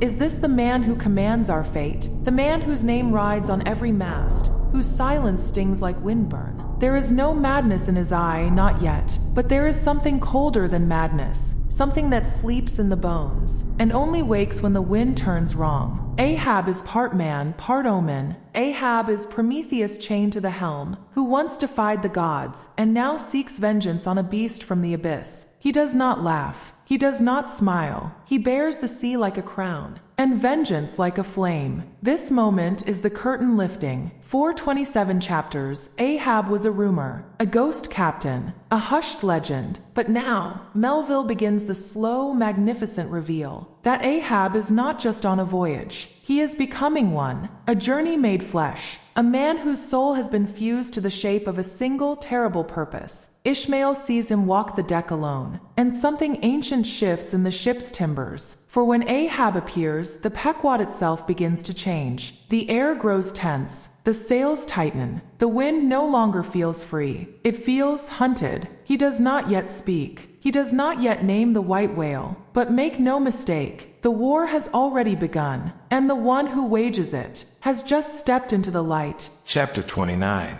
Enter Ahab, to him Stubb. Some days elapsed, and ice and icebergs all astern. The Pequod now went, rolling through the bright Quito spring, which at sea almost perpetually reigns on the threshold of the eternal August of the tropic, the warmly cool, clear, ringing, perfumed, overflowing, redundant days, whereas crystal goblets of Persian sherbet, heaped up, flaked up with rose-water snow, the starred and stately nights, seemed haughty dames in jeweled velvets, nursing at home and lonely pride, the memory of their absent conquering earls, the golden-helmeted sons. For sleeping man, 'twas hard to choose between such winsome days and such seducing nights, but all the witcheries of that unwaning weather did not merely lend new spells and potencies to the outward world. Inward they turned upon the soul, especially when the still mild hours of eve came on. Then memory shot her crystals as the clear ice, most forms of noiseless twilights, and all these subtle agencies, more and more they wrought on Ahab's texture. Old age is always wakeful, as if the longer linked with life, the less man has to do with aught that looks like death. Among sea commanders, the old gray beards will oftenest leave their berths to visit the night-cloaked deck. It was so with Ahab, only that now of late he seemed so much to live in the open air that, truly speaking, his visits were more to the cabin than from the cabin to the planks. It feels like going down into one's tomb, he would mutter to himself, dash for an old captain like me to be descending this narrow scuttle to go to my grave-dug berth. So, almost every 24 hours, when the watches of the night were set, and the band on deck sentineled the slumbers of the band below, and when if a rope was to be hauled upon the forecastle, the sailors flung it not rudely down, as by day, but with some cautiousness dropped it to its place for fear of disturbing their slumbering shipmates. When this sort of steady quietude would begin to prevail, habitually the silent steersman would watch the cabin scuttle, and ere long the old man would emerge, gripping at the iron banister, to help his crippled way. Some considering touch of humanity was in him, for at times like these he usually abstained from patrolling the quarter-deck, because, to his wearied mates, seeking repose within 6 inches of his ivory heel, such would have been the reverberating crack and din of that bony step, that their dreams would have been on the crunching teeth of sharks. But once the mood was on him too deep for common regardings, and as with heavy, lumber-like pace he was measuring the ship from taffrail to mainmast, Stubb, the old second mate, came up from below with a certain unassured, deprecating humorousness, hinted that if Captain Ahab was pleased to walk the planks, then No one could say. Nay, but there might be some way of muffling the noise, hinting something indistinctly and hesitatingly about a globe of toe, and the insertion into it of the ivory heel. Ah, Stubb, thou didst not know. Ahab then. Am I a cannonball, Stubb, said Ahab, that thou wouldst wad me that fashion? But go thy ways. I had forgot. Below to thy nightly grave, where such as ye sleep between shrouds, to use ye to the filling one at last, down dog and kennel, starting at the unforeseen, concluding exclamation of the so suddenly scornful old man. Stubb was speechless a moment, then said excitedly, I am not used to be spoken to that way, sir. I do but less than half. Like it, sir. Avast, gritted Ahab between his set teeth, and violently moving away, as if to avoid some passionate temptation. No, sir, not yet, said Stubb, emboldened. I will not tamely be called a dog, sir, then be called 10 times a donkey, and a mule, and an ass, and be gone, or I'll clear the world of thee. As he said this, Ahab advanced upon him with such overbearing terrors in his aspect that Stubb involuntarily retreated. I was never served so before without giving a hard blow for it, muttered Stubb as he found himself descending the cabin scuttle. It's very queer. Stop, Stubb. Somehow now, I don't well know whether to go back and strike him, or what's that? Down here on my knees and pray for him. Yes, that was the thought coming up in me, but it would be the first time I ever did pray. It's queer, very queer, and he's queer, too. I take him fore and aft. He's about the queerest old man Stubb ever sailed with. How he flashed at me, his eyes like powder pans. Is he mad? Anyway, there's something on his mind, as sure as there must be. Something on a deck when it cracks. He ain't in his bed now, either. More than 3 hours out of the 24. And he don't sleep then. Didn't that doughboy, the steward, tell me that of a morning he always finds the old man's hammock clothes all rumpled and tumbled, and the sheets down at the foot, and the coverlet almost tied into knots, and the pillow a sort of frightful hot, as though a big brick had been on it. A hot old man. I guess he's got what some folks ashore call a conscience. It's a kind of tic-dollar-row, they say, worse nor a toothache. Well, I don't know what it is, but the Lord keep me from catching it. He's full of riddles. I wonder what he goes into the after hold for every night, as doughboy tells me he suspects. What's that for, I should like to know? Who's made appointments with him in the hold? Ain't that queer now? But there's no telling it's the old game. Here goes for a snooze. Damn me, it's worth a fellow's while to be born into the world, if only to fall right asleep. And now that I think of it, that's about the first thing babies do, and that's a sort of queer too. Damn me, but all things are queer, come to think of him. But that's against my principles. Think not is my 11th commandment, and sleep when you can is my 12th, so here goes again. But how's that? Didn't he call me a dog? Blazes, he called me 10 times a donkey, and piled a lot of jackasses on top of underscore that. Underscore, you might ask. Well, have kicked me and done with it. Maybe he did underscore kick me, and I didn't observe it. I was so taken all aback with his brow somehow. It flashed like a bleached bone. What the devil's the matter with me? I don't stand right on my legs. Coming afoul of that old man has a sort of turned me wrong side out. By the Lord, I must have been dreaming. Though how?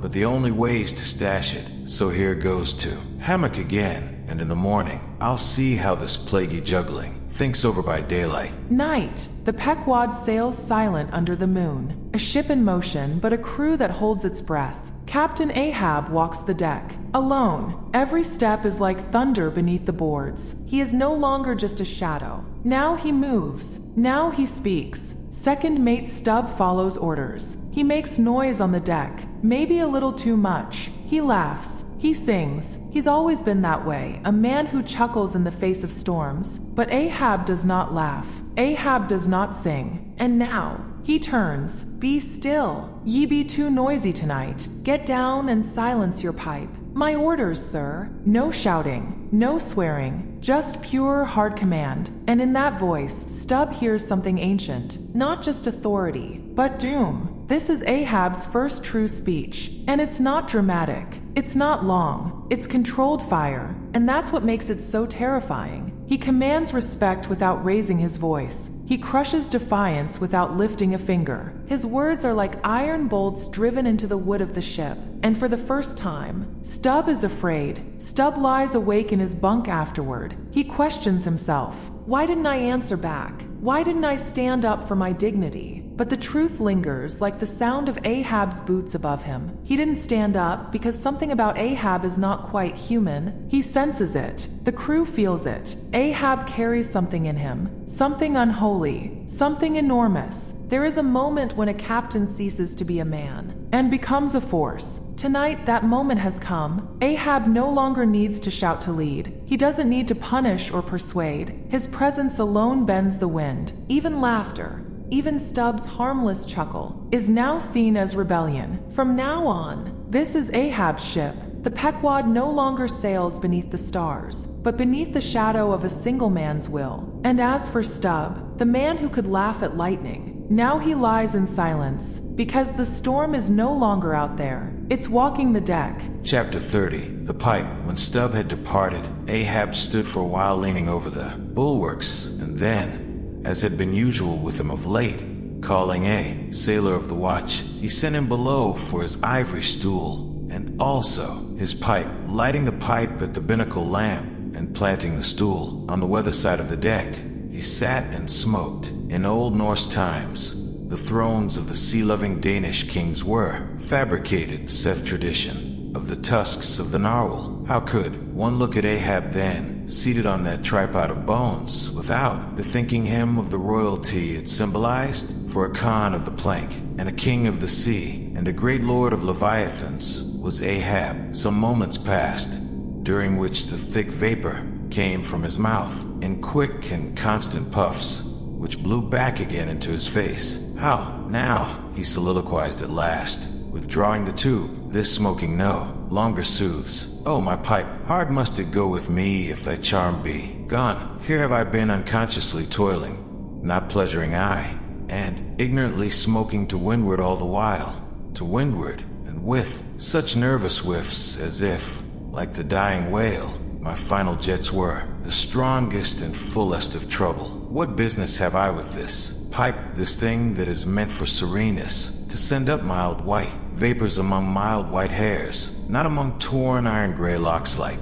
mine? I'll smoke no more dash. He tossed the still lighted pipe into the sea. The fire hissed in the waves. The same instant the ship, shot by the bubble the sinking pipe made, with slouched hat, Ahab lurchingly paced the planks. Ahab stands alone on the quarterdeck. The sea stretches before him, silver and dark. The stars blink like the eyes of distant gods. In his hand a pipe, one of the last tokens of calm, of peace, of manhood before the madness. He lights it, draws in a long breath, lets the smoke curl into the sky. But something is wrong. The taste is stale, the ritual meaningless. The comfort he once found there now feels foreign. This pleasure, this tiny joy, no longer belongs to him. There is no room for softness and obsession. And in that moment, Ahab realizes he cannot smoke again. The pipe, once a companion on calm seas, now feels like a betrayal, a memory of a man he no longer is. So he throws it overboard, gone, like tossing his soul into the deep. A ritual of farewell, not to tobacco, but to peace itself. This chapter is only a paragraph, but it contains the turning of a man's heart. Ahab, who once may have laughed, relaxed, smoked, dreamed, is no longer that man. The white whale has consumed more than his leg. It has begun to consume his humanity. And here, quietly, without ceremony, he offers the final piece of himself. Voluntarily. A pipe is a simple thing, but in Melville's hands, it becomes a funeral bell. Ahab no longer makes room for pleasure, or balance, or life beyond vengeance. The fire in his pipe has gone out, and in its place burns a storm that cannot be extinguished. So let the stars watch. Let the sea take the pipe. For now, only fire remains in Ahab, and it does not comfort. It devours. Chapter 31. Queen Mab. Next morning, Stubb accosted Flask. Such a queer dream, King Post, I never had. You know the old man's ivory leg.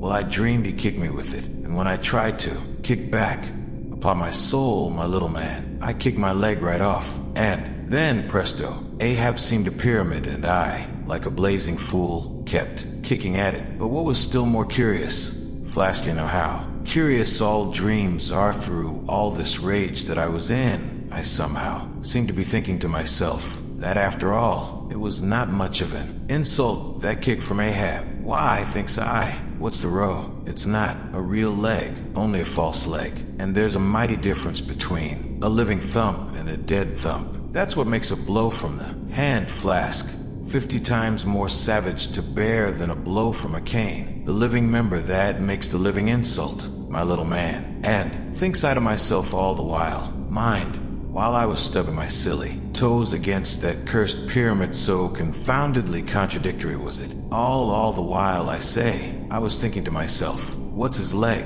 Now but a cane, a whalebone cane. Yes, thinks I, it was only a playful cudgeling, in fact, only a whaleboning that he gave me, not a base kick. Besides, thinks I, look at it once, why, the end of it, the foot part, what a small sort of end it is. Whereas, if a broad-footed farmer kicked me, there's a devilish broad insult, but this insult is whittled down to a point only. But now comes the greatest joke of the dream, Flask. While I was battering away at the pyramid, a sort of badger-haired old merman with a hump on his back takes me by the shoulders and slews me round. What are you about? Says he. Slid. Man, but I was frightened. Such a fizz. But somehow next moment I was over the fright. What am I about? Says I at last. And what business is that of yours? I should like to know, Mr. Humpback. Do you want a kick? By the Lord, Flask. I had no sooner said that than he turned round astern to me,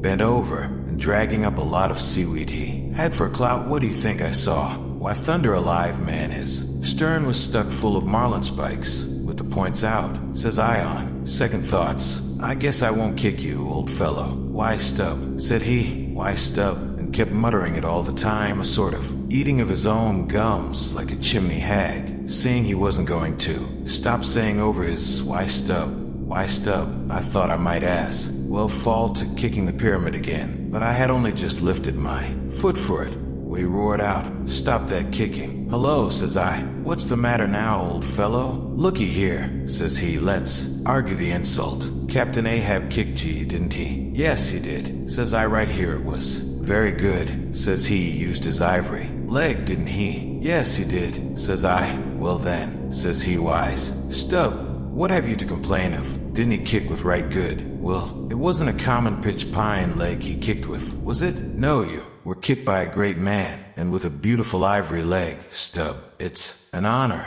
I consider it an honor. Listen, why, Stubb, in old England, the greatest lords think it great glory to be slapped by a queen, and made garter knights of. But be your boast, Stubb, that ye were kicked by old Ahab, and made a wise man of. Remember what I say, be kicked by him, account his kicks honors, and on no account kick back, for you can't help yourself. Why, Stubb, don't you see that pyramid? With that, he all of a sudden seemed somehow, in some queer fashion to swim off into the air. I snored, rolled over, and there I was in my hammock. Now, what do you think of that dream, Flask? I don't know. It seems a sort of foolish to me, though. Maybe, but it's made a wise man of me, Flask. G.C. Ahab, standing there, sideways looking over the stern? Well, the best thing you can do, Flask, is to let the old man alone.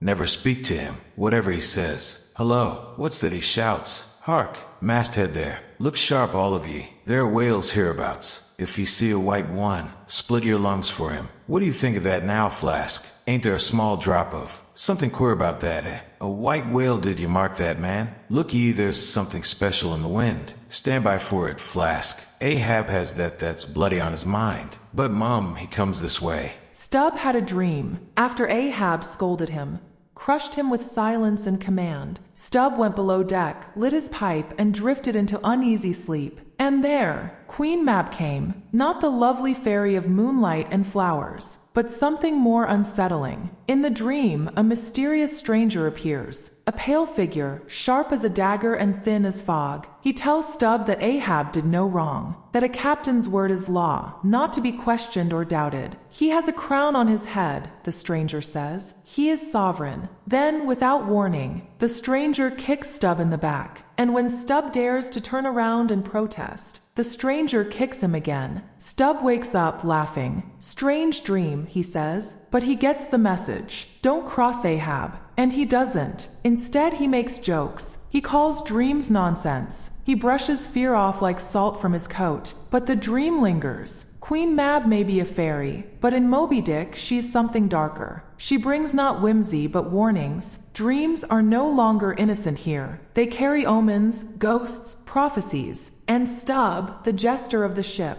has just received his first whisper, that this voyage may end in blood. This chapter may feel like comic relief, but it's not. It's a mask. Stubb is afraid, but instead of admitting it, he builds a wall of humor and dream logic.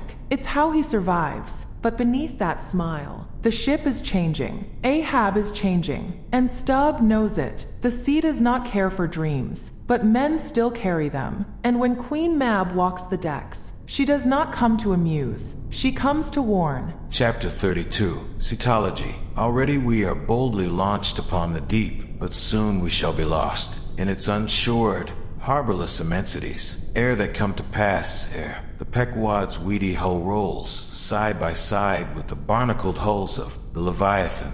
At the outset it is but well to attend to a matter almost indispensable to a thorough appreciative understanding of the more special leviathanic revelations and delusions of all sorts which are to follow. It is some systematized exhibition of the whale in his broad genera that I would now fain put before you. It is a no easy task. The classification of the constituents of a chaos, nothing less is here essayed. Listen to what the best and latest authorities have laid down. No branch of zoology is so much involved as that which is entitled Cetology, says Captain Scoresby, AD 1820. It is not my intention, were it in my power, to enter into the inquiry as to the true method of dividing the cetacea into groups and families. Utter confusion exists among the historians of this animal. Sperm whale, says Surgeon Beale, AD 1839. Unfitness to pursue our research in the unfathomable waters. Impenetrable veil covering our knowledge of the cetacea. A field strewn with thorns. All these incomplete indications but serve to torture us naturalists. Thus speak of the whale, the great Cuvier, and John Hunter, and Lesson, those lights of zoology and anatomy. Nevertheless, though of real knowledge there be little, yet of books there are plenty, and so in some small degree, with cetology, or the science of whales, many are the men, small and great, old and new, landsmen and seamen, who have at large or in little written of the whale. Run over a few: the authors of the Bible, Aristotle, Pliny, Aldrovandi, Sir Thomas Browne Gesner, Ray Linnaeus, Rondeletius, Willoughby, Green, Arteti, Sibbald, Brisson,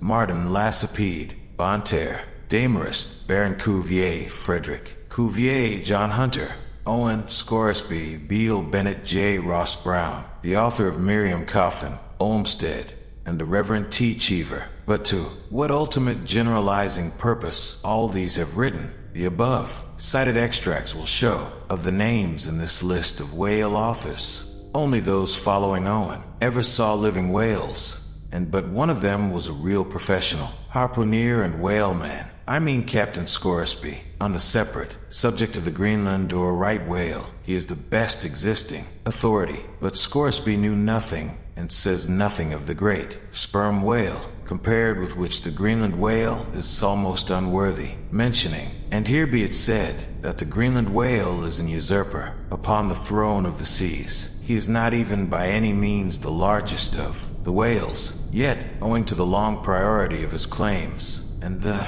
profound ignorance which, till some 70 years back, invested the then fabulous or utterly unknown sperm whale, and which ignorance, to this present day, still reigns in all but some few scientific retreats and whale ports, this usurpation has been every way complete. Reference to nearly all the Leviathanic allusions in the great poets of past days will satisfy you that the Greenland whale, without one rival, was, to them, the monarch of the seas. But the time has at last come for a new proclamation. This is Charing Cross. Hear ye, good people all. Greenland whale is deposed. The great sperm whale now reigneth. There are only two books in being which at all pretend to put the living sperm whale before you, and at the same time, in the remotest degree, succeed in the attempt. Those books are Beale's and Bennett's, both in their time surgeons to English South Sea whale ships, and both exact and reliable men. The original matter touching the sperm whale to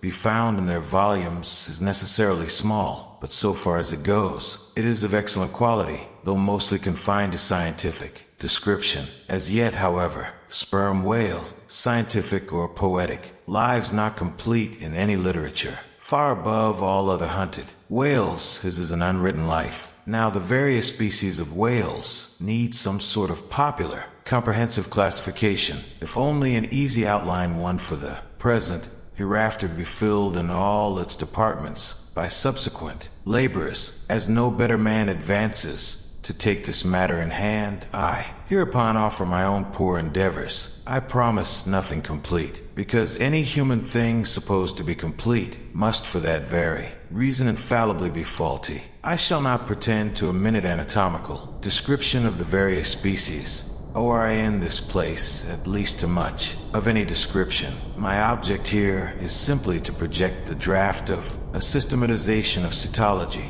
I am the architect, not the builder, but it is a ponderous task. No ordinary letter sorter in the post office is equal to it. To grope down into the bottom of the sea, after them, to have one's hands among the unspeakable foundations, ribs, and very pelvis of the world. This is a fearful thing. What am I, that I should essay to hook the nose of this Leviathan? The awful tauntings and job might well appall me. Will he, the Leviathan, make a covenant with thee? Behold, the hope of him is vain. But I have swam through libraries and sailed through oceans. I have had to do with whales with these visible hands. I am in earnest, and I will try. There are some preliminaries to settle. First, the uncertain, unsettled condition of this science of cetology is in the very vestibule attested by the fact that in some quarters it still remains a moot point whether a whale be a fish. In his system of nature, AD 1776, Linnaeus declares, I hereby separate the whales from the fish. But of my own knowledge, I know that down to the year 1850, sharks and shad, aloes and herring, against Linnaeus's express edict, were still found dividing the possession of the same seas with the Leviathan, the grounds upon which Linnaeus would fain have banished the whales from the waters. He states as follows, on account of their warm bilocular, hark, their lungs, their movable eyelids, their hollow ears, penum, intrantum feminam mammies lactantem, and finally, ex leg naturi jur, meritoque. I submitted all this to my friends Simeon Macy and Charlie Coffin of Nantucket, both messmates of mine in a certain voyage, and they united in the opinion that the reasons set forth were altogether insufficient. Charlie profanely hinted they were humbug. Be it known that, waiving all argument, I take the good old-fashioned ground that the whale is a fish, and call upon Holy Jonah to back me. This fundamental thing settled. Next point is, in what internal respect does the whale differ from other fish? Above, Linnaeus has given you those items, but in brief, they are these: lungs and warm blood, whereas all other fish are lungless and cold-blooded. Next, how shall we define the whale? By his obvious externals, so as conspicuously to label him for all time to come. To be short, then, a whale is a spouting fish with a horizontal tail dash. There you have him, however contracted.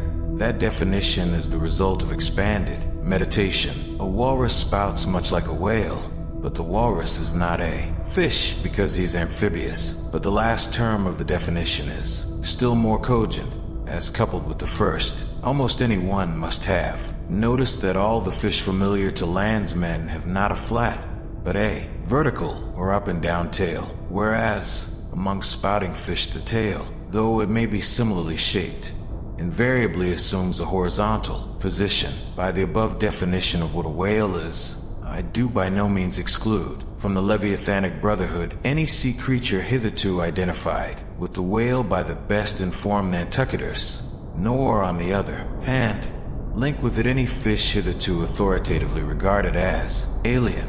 Hence, all the smaller, spouting, and horizontal-tailed fish must be included in this ground plan of Cetology. Now then come the grand divisions of the entire whale host. I am aware that down to the present time, the fish-styled lamatins and dugongs, pigfish, and sowfish of the coffins of Nantucket are included by many naturalists among the whales. But as these pigfish are a noisy, contemptible set, mostly lurking in the mouths of rivers and feeding on wet hay, and especially as they do not spout, I deny their credentials as whales, and have presented them with their passports to quit the kingdom of Cetology. First, according to magnitude, I divide the whales into 3 primary books, subdivisible into chapters, and these shall comprehend them, all both small and large. I, the folio whale, 2, the octavo whale, 3, the duodecimal whale. As the type of the folio, I present the sperm whale dash of the octavo, the grampus dash of the duodecimo, the porpoise dash folios. Among these I here include the following chapters. The sperm whale dash 2, the right whale dash 3, the finback whale dash 4, the humpbacked whale dash V, the razorback whale dash 6, the sulfur bottom whale dash. Book I, folio, chapter 1, sperm whale. Out this whale among the English of old vaguely known as the trumpa whale, and the physeter whale, and the anvil-headed whale, is the present cachalot of the French, and the potsfich of the Germans, and the macrocephalus of the long words. He is, without doubt, the largest inhabitant of the globe, the most formidable of all whales to encounter, the most majestic in aspect, and lastly, by far the most valuable in commerce, he being the only creature from which that valuable substance, spermaceti, is obtained. All his peculiarities will, in many other places, be enlarged upon. It is chiefly with his name that I now have to do. Philologically considered, it is absurd. Some centuries ago, when the sperm whale was almost wholly unknown in his own proper individuality, and when his oil was only accidentally obtained from a stranded fish in those days, spermaceti, it would seem, was popularly supposed to be derived from a creature identical with the one then known in England as the Greenland, or right whale. It was the idea also that this same spermaceti was that quickening humor of the Greenland whale which the first syllable of the word literally expresses. In those times also spermaceti was exceedingly scarce, not being used for light, but only as an ointment and medicament. It was only to be had from the druggists as you nowadays buy an ounce of rhubarb. When, as I opine, in the course of time, the true nature of spermaceti became known, its original name was still retained by the dealers, no doubt to enhance its value by a notion so strangely significant of its scarcity, and so the appellation must at last have come to be bestowed upon the whale, from which this spermaceti was really derived. Book I, folio, chapter 2, right whale.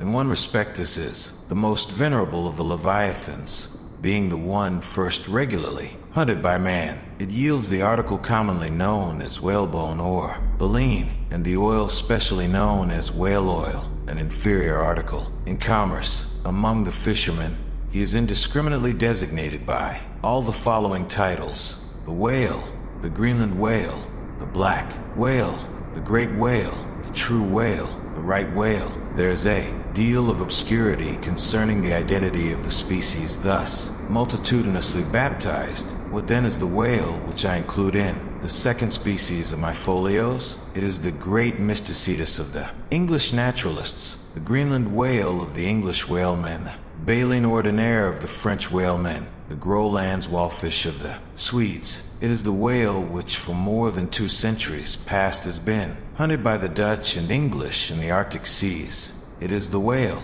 which the American fishermen have long pursued in the Indian Ocean, on the Brazil banks, on the northwest coast, and various other parts of the world, designated by them right whale cruising grounds. Some pretend to see a difference between the Greenland whale of the English and the right whale of the Americans, but they precisely agree in all their grand features. Nor has there yet been presented a single, determinate fact upon which to ground a radical distinction. It is by endless subdivisions based upon the most inconclusive differences that some departments of natural history become so repellingly intricate. The right whale will be elsewhere treated of at some length, with reference to elucidating the sperm whale. Book I, Folio, Chapter 3, Finback. Under this head I reckon a monster which, by the various names of Finback, Tall Spout, and Long John, has been seen almost in every sea, and is commonly the whale, whose distant jet is so often descried by passengers crossing the Atlantic in the New York packet tracks, in the length he attains, and in his baleen. The Finback resembles the right whale, but is of a less portly girth and a lighter color, approaching to olive. His great lips present a cable-like aspect, formed by the intertwisting, slanting folds of large wrinkles. His grand distinguishing feature, the fin, from which he derives his name, is often a conspicuous object. This fin is some 3 or 4 feet long, growing vertically from the hinder part of the back, of an angular shape, and with a very sharp-pointed end. Even if not the slightest other part of the creature be visible, this isolated fin will, at times, be seen plainly projecting from the surface when the sea is moderately calm and slightly marked with spherical ripples, and this gnomon-like fin stands up and casts shadows upon the wrinkled surface. It may well be supposed that the watery circle surrounding it somewhat resembles a dial, with its style and wavy hour lines graved on it. On that it has dial the shadow often goes back. The Finback is not gregarious. He seems a whale hater, as some men are man-haters. Very shy, always going solitary unexpectedly, rising to the surface in the remotest and most sullen waters, his straight and single lofty jet rising like a tall misanthropic spear upon a barren plain, gifted with such wondrous power and velocity in swimming as to defy all present pursuit from man. This Leviathan seems the banished and unconquerable Cain of his race, bearing for his mark that style upon his back, from having the baleen in his mouth. The Finback is sometimes included with the right whale among a theoretic species denominated whalebone whales that is, whales with baleen. Of these so-called whalebone whales, there would seem to be several varieties, most of which, however, are little known. Broad-nosed whales and beaked whales, pike-headed whales, bunched whales, underjawed whales, and rostrated whales are the fishermen's names for a few sorts. In connection with this appellative of whalebone whales, it is of great importance to mention that however such a nomenclature may be convenient in facilitating allusions to some kind of whales, yet it is in vain to attempt a clear classification of the Leviathan, founded upon either his baleen, or hump, or fin, or teeth. Notwithstanding that, those marked parts or features very obviously seem better adapted to afford the basis for a regular system of cetology than any other detached bodily distinctions which the whale in its kinds presents. How then, the baleen, hump, back fin, and teeth, these are things whose peculiarities are indiscriminately dispersed among all sorts of whales, without any regard to what may be the nature of their structure in other and more essential particulars. Thus, the sperm whale and the humpbacked whale, each has a hump, but there the similitude ceases. Then, this same humpbacked whale and the Greenland whale, each of these, has baleen, but there again the similitude ceases. And it is just the same with the other parts above mentioned. In various sorts of whales, they form such irregular combinations, or, in the case of any one of them detached,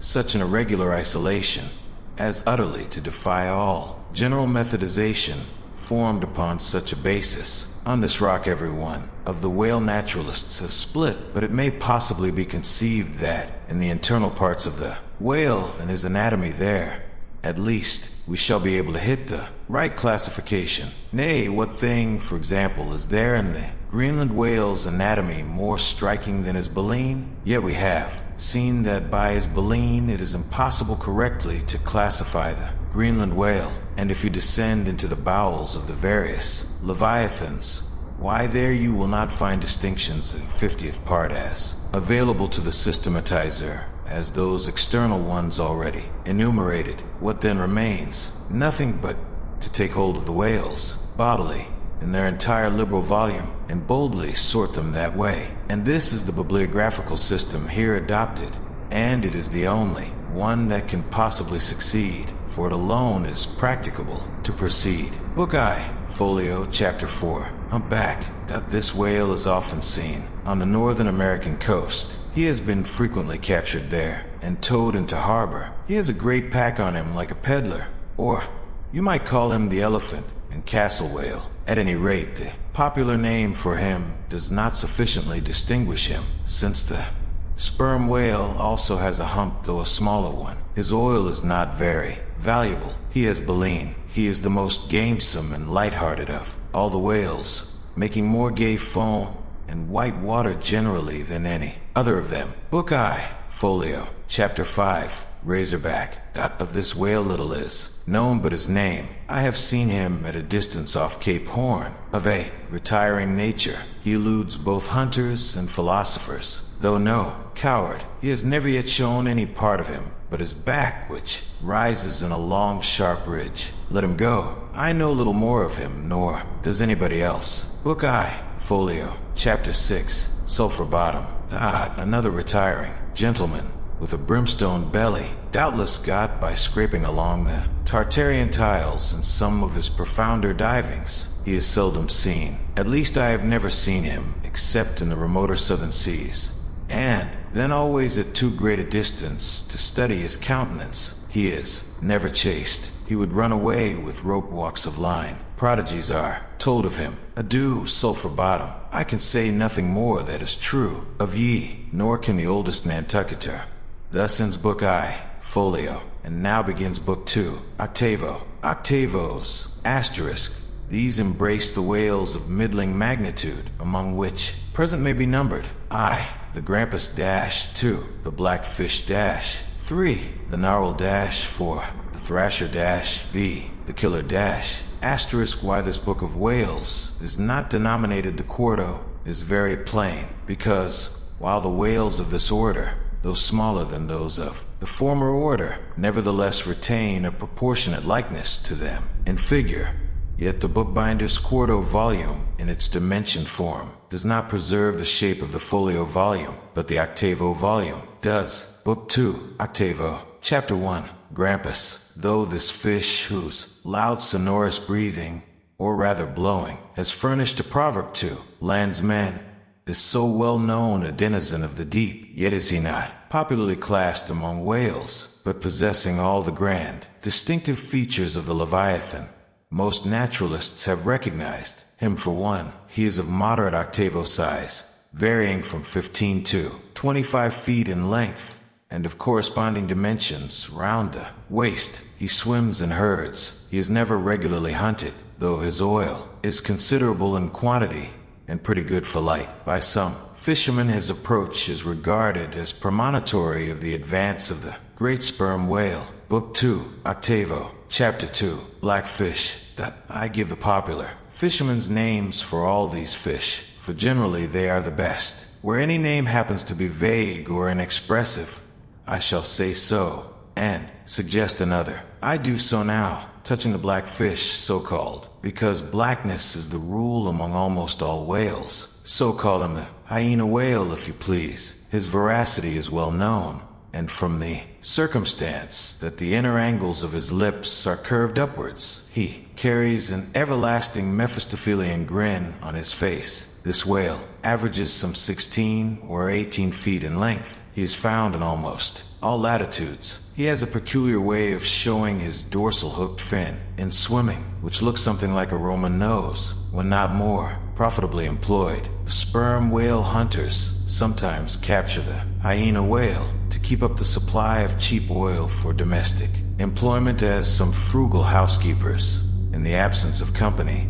and quite alone by themselves, burn unsavory tallow instead of odorous wax. Though their blubber is very thin, some of these whales will yield you upwards of 30 gallons of oil. Book 2, Octavo, Chapter 3, Narl, that is, nostril, whale dashed at. Another instance of a curiously named whale, so named I suppose, from his peculiar horn being originally mistaken for a peaked nose. The creature is some 16 feet in length, while its horn averages 5 feet, though some exceed 10.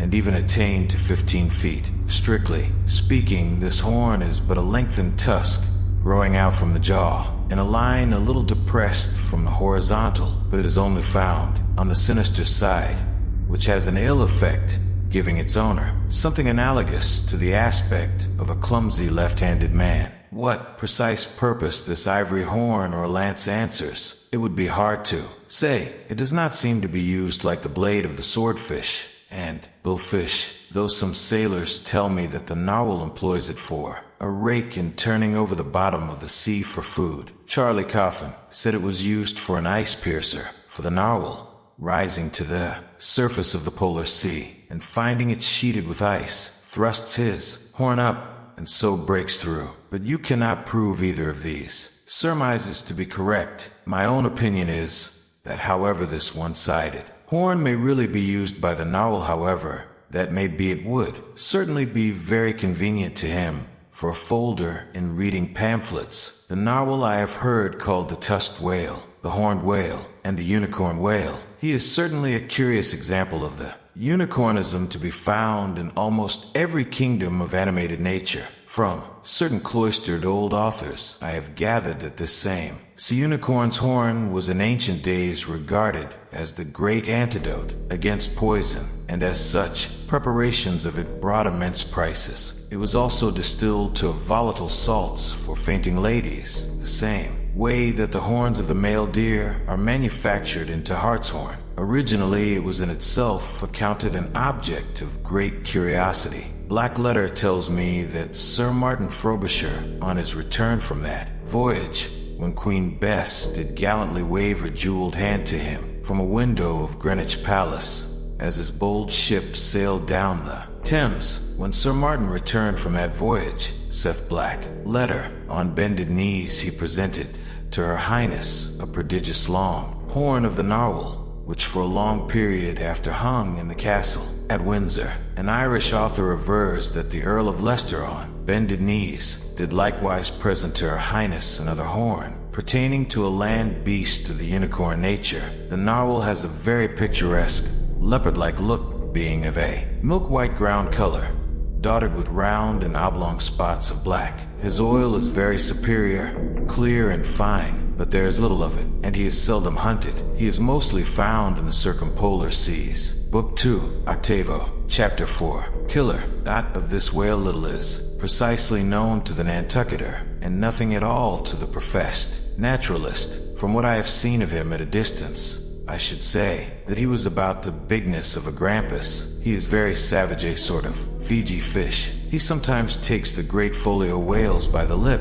and hangs there like a leech, till the mighty brute is worried to death. The killer is never hunted. I never heard what sort of oil he has. Exception might be taken to the name bestowed upon this whale on the ground of its indistinctness. For we are all killers, on land and on sea, Bonapartes and sharks included. Book 2, Octavo, Chapter 5, Thrasher.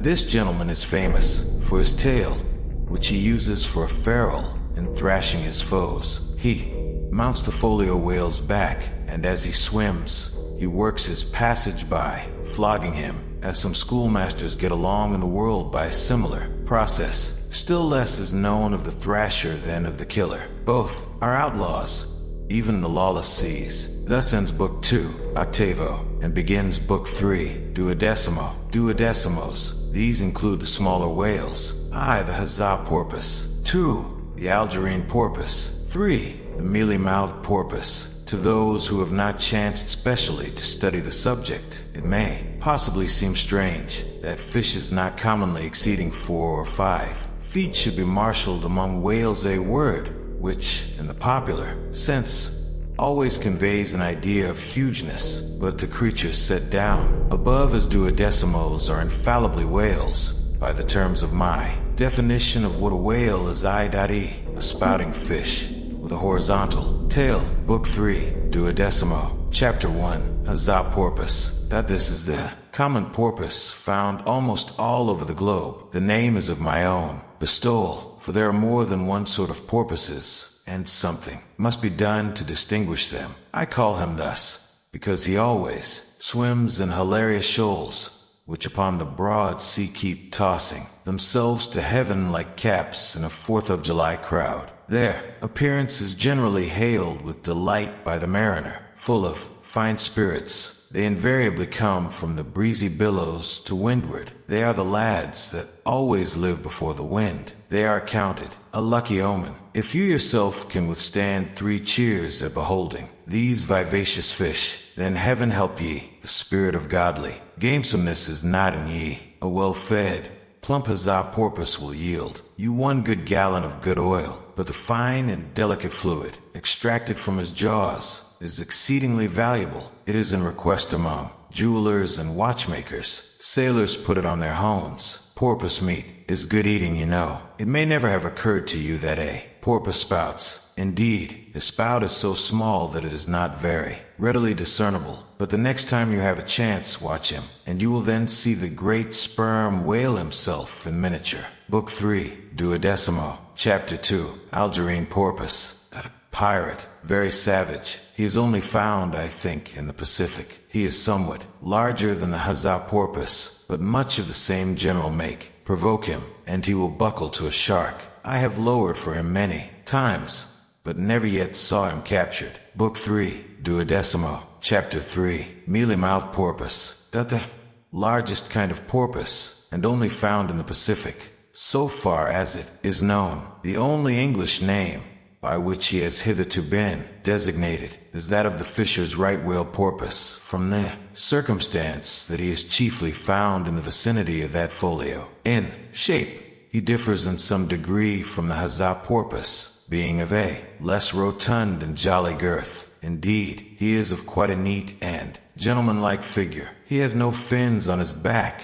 Most other porpoises have. He has a lovely tail and sentimental Indian eyes of a hazel hue, but his mealy mouth spoils all, though his entire back down to his side fins is of a deep sable, yet a boundary line, distinct as the mark in a ship's hull, called the bright waist. That line streaks him from stem to stern, with 2 separate colors, black above and white below. The white comprises part of his head and the whole of his mouth, which makes him look as if he had just escaped from a felonious visit to a meal bag, a most mean and mealy aspect. His oil is much like that of the common porpoise. Beyond the duodecimo, this system does not proceed, inasmuch as the porpoise is the smallest of the whales. Above, you have all the leviathans of note, but there are a rabble of uncertain, fugitive, half-fabulous whales, which, as an American whaleman, I know by reputation,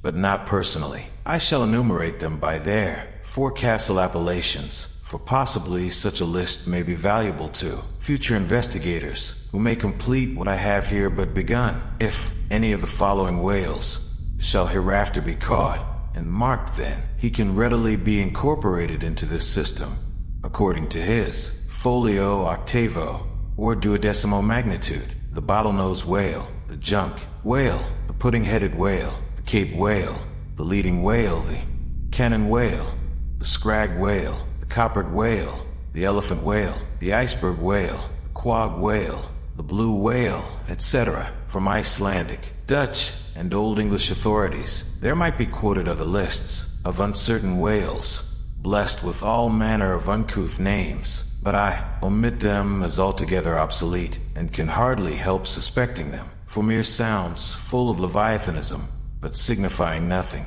Finally, it was stated at the outset that this system would not be here and at once perfected. You cannot but plainly see that I have kept my word, but I now leave my cetological system standing thus, unfinished, even as the great cathedral of Cologne was left with the crane still standing upon the top of the uncompleted tower. For small erections may be finished by their first architects, grand ones, true ones, ever leave the copestone to posterity. God keep me from ever completing anything. This whole book is but a draft, nay, but the draft of a draft. Oh, time, strength, cash, and patience. Call me Ishmael, or call me the librarian of the Leviathan, for in this chapter I try, to classify the whale, to bring order to the chaos of the sea. I call it Cetology, the science of whales, but what it truly is a confession. Here are whales of the folio, whales of the octavo, whales of the duodecimo. Like books on a shelf, I sort them. The sperm whale, the great folio, the right whale, the humpback, the finback, then down to the killer, the grampus, the narwhal, and the porpoise. I give them chapters, titles, classifications. I use the only tools I have, ink and imagination. But who am I to name them? What are books to the ocean? What are chapters to the infinite mouth of the whale? I stack facts like stones against the tide, but the tide does not care. I cite Linnaeus. I call on learned men, but none of them have stood on a whaleboat, with death beneath the keel. I admit it, my science is flawed. This is no textbook. I am but a sailor, building an encyclopedia out of salt water and superstition. And yet, I must try, 'cause what man sees a god and does not try to name it? What hunter slays a giant and does not write its story?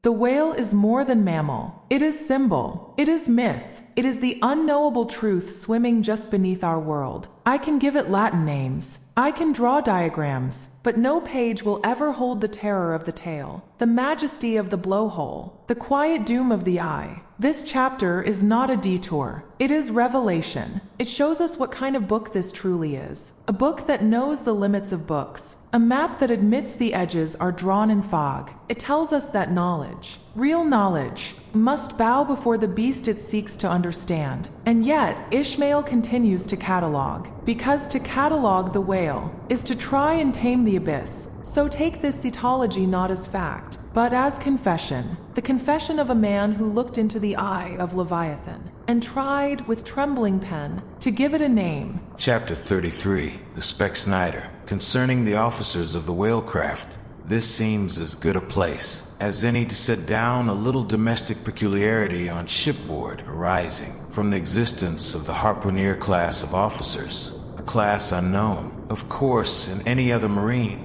than the whale fleet. The large importance attached to the harpooner's vocation is evinced by the fact that originally in the old Dutch fishery, 2 centuries and more ago, the command of a whale ship was not wholly lodged in the person now called the captain, but was divided between him and an officer called the Specksnyder. Literally, this word means fat cutter. Usage, however, in time made it equivalent to chief harpooner. In those days, the captain's authority was restricted to the navigation and general management of the vessel, while over the whale hunting department and all its concerns, the Specksnyder, or chief harpooner, reigned supreme in the British Greenland fishery under the corrupted title of Specknyder. This old Dutch official is still retained, but his former dignity is sadly abridged. At present he ranks simply as senior harpooner, and as such is but one of the captain's more inferior subalterns. Nevertheless, as upon the good conduct of the harpooneers the success of a whaling voyage largely depends, and since, in the American fishery, he is not only an important officer in the boat, but under certain circumstances, night watches on whaling ground, the command of the ship's deck is also his.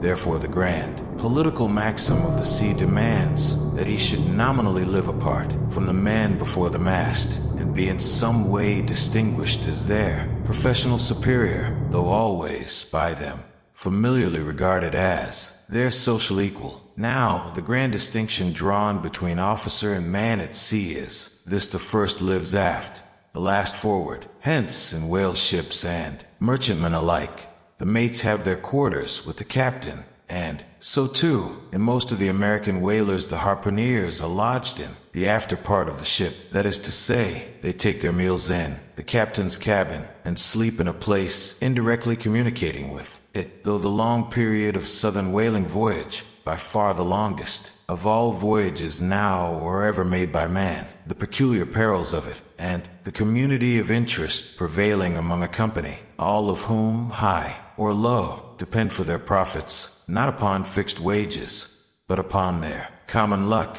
together with their common vigilance, intrepidity, and hard work, though all these things do in some cases tend to beget a less rigorous discipline than in merchantmen generally. Yet, never mind how much like an old Mesopotamian family, these whalemen may, in some primitive instances, live together. For all that, the punctilious externals, at least, of the quarter-deck are seldom materially relaxed, and in no instance done away. Indeed, many are the Nantucket ships in which you will see the skipper parading his quarter-deck with an elated grandeur not surpassed in any military navy, nay, extorting almost as much outward homage as if he wore the imperial purple and not the shabbiest of pilot cloth. And though of all men the moody captain of the Pequod was the least given to that sort of shallowest assumption, and though the only homage he ever exacted was implicit, instantaneous obedience, though he required no man to remove the shoes from his feet ere stepping upon the quarter-deck, and though there were times when, owing to peculiar circumstances connected with events hereafter to be detailed, he addressed them in unusual terms, whether of condescension or in terram dash or otherwise. Yet even Captain Ahab was by no means unobservant of the paramount forms and usages of the sea, nor perhaps will it fail to be eventually perceived that behind those forms and usages, as it were, he sometimes masked himself, incidentally making use of them for other and more private ends than they were legitimately intended to subserve. That certain sultanism of his brain, which had otherwise in a good degree remained unmanifested, through those forms that same sultanism became incarnate in an irresistible dictatorship. For be a man's intellectual superiority what it will, it can never assume the practical, available supremacy over other men without the aid of some sort of external arts and entrenchments, always in themselves more or less paltry and base. This it is that forever keeps God's true princes of the empire from the world's hustings, and leaves the highest honors that this air can give to those men who become famous more through their infinite inferiority to the choice hidden handful of the divine inert than through their undoubted superiority over the dead level of the mass. Such large virtue lurks in these small things, when extreme political superstitions invest them, that in some royal instances, even to idiot imbecility they have imparted potency. But when, as in the case of Nicholas the Tsar, the ring crown of geographical empire encircles an imperial brain, then the plebeian herds crouch abased before the tremendous centralization. Nor will the tragic dramatist who would depict mortal indomitableness in its fullest sweep and direct swing ever forget a hint, incidentally so important in his art as the one now alluded to. But Ahab, my captain, still moves before me in all his Nantucket grimness and shagginess, and in this episode touching emperors and kings, I must not conceal that I have only to do with a poor old whale hunter like him, and therefore all outward majestical trappings and housings are denied me. O Ahab, what shall be grand in thee, it must needs be plucked at from the skies, and dived for in the deep, and featured in the unbodied air. Every ship has a captain, but a whale ship has a Specksnyder, a title older than most navies, a word cut from Dutch salt and bone. He is the supreme lord of the vessel, not by votes, not by constitution, but by ancient necessity. On land, a man must answer to judges and juries, but at sea, the captain answers to no one but God, and sometimes not even him. He commands in all things, from course to cutlery, from mast to man. His voice is law, his glance a decree, and yet no crown rests on his head, only the silence of respect and the weight of loneliness. Ishmael tells us, On most ships, the captain is remote, distant, hidden in his cabin. He is seen when necessary, obeyed without question. But aboard a whaling ship, the captain is everywhere. He commands the hunt. He wields the harpoon. He risks his life alongside his men. And that, perhaps, is what gives him divine power. And what of Ahab, captain of the Pequod? He does not rule like other men. He does not ask. He does not explain. He moves like a prophet among pagans, filled with purpose too vast for language. There is no committee to challenge him, no mutiny rising, because he wears not just command, but conviction. And yet, Ishmael wonders, what happens when a man who cannot be questioned begins to fall under the spell of madness? What happens when the only voice that matters belongs to one who hears no other voice but his own? Melville gives us a glimpse of tyranny at sea, not born of evil but born of structure. On the ocean, democracy sinks. The chain of command is not a line, it is a spire, and at the top stands a man who can choose destiny or doom. The Specksnyder is not just a sailor, he is the soul of the voyage, and when that soul becomes twisted, obsessed, struck by lightning and screaming for vengeance, the entire ship becomes an altar, and every man aboard, a priest, a follower, or a sacrifice. So remember what Ishmael says, a man's ship is his kingdom, but a whaling ship is more like a floating fate. And the Specksnyder, he is not merely captain, he is the hand on the wheel of heaven or hell. Chapter 34. The Cabin Table. It is noon, and Doughboy, the steward, thrusting his pale, loaf of bread face from the cabin scuttle, announces dinner to his lord and master, who, sitting in the lee quarterboat, has just been taking an observation of the sun and is now mutely reckoning the latitude on the smooth, medallion-shaped tablet reserved for that daily purpose on the upper part of his ivory leg. From his complete inattention to the tidings, you would think that moody Ahab had not heard his menial, but presently, catching hold of the mizzen shrouds, he swings himself to the deck, and in an even, unexhilarated voice, saying, "Dinner, Mr. Starbuck," disappears into the cabin, when the last echo of his sultan's step has died away, and Starbuck, the first emir, has every reason to suppose that he is seated then. Starbuck rouses from his quietude, takes a few turns along the planks, and after a grave peep into the binnacle, says, with some touch of pleasantness, "Dinner, Mr. Stubb," and descends the scuttle. The second emir lounges about the rigging a while, and then slightly shaking the main brace, to see whether it will be all right with that important rope. He likewise takes up the old burden, and with a rapid dinner, Mr. Flask follows after his predecessors. But the third emir, now seeing himself all alone on the quarterdeck, seems to feel relieved from some curious restraint, for, tipping all sorts of knowing winks in all sorts of directions, and kicking off his shoes, he strikes into a sharp but noiseless squall of a hornpipe right over the Grand Turk's head, and then, by a dexterous sleight, pitching his cap up into the mizzentop for a shelf, he goes down rollicking so far at least as he remains visible from the deck, reversing all other processions by bringing up the rear with music. But ere stepping into the cabin doorway below, he pauses,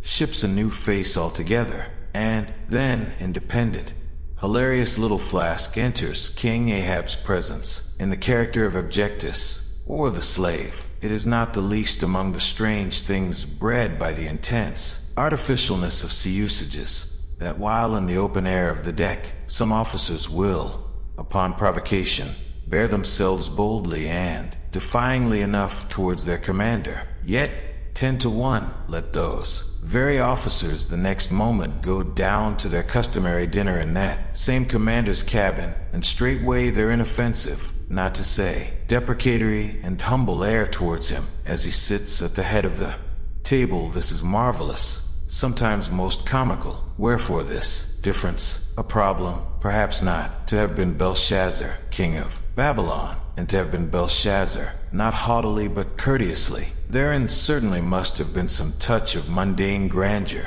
But he, who in the rightly regal and intelligent spirit presides over his own private dinner table of invited guests, that man's unchallenged power and dominion of individual influence for the time, that man's royalty of state transcends Belshazzar's. For Belshazzar was not the greatest, who has but once dined his friends, has tasted what it is to be Caesar. It is a witchery of social czarship, which there is no withstanding. Now, if to this consideration you superadd the official supremacy of a shipmaster, then, by inference, you will derive the cause of that peculiarity of sea life just mentioned. Over his ivory inlaid table, Ahab presided like a mute, maned sea lion on the white coral beach, surrounded by his warlike, but still deferential cubs. In his own proper turn, each officer waited to be served. They were as little children before Ahab, and yet, in Ahab, there seemed not to lurk the smallest social arrogance. With one mind,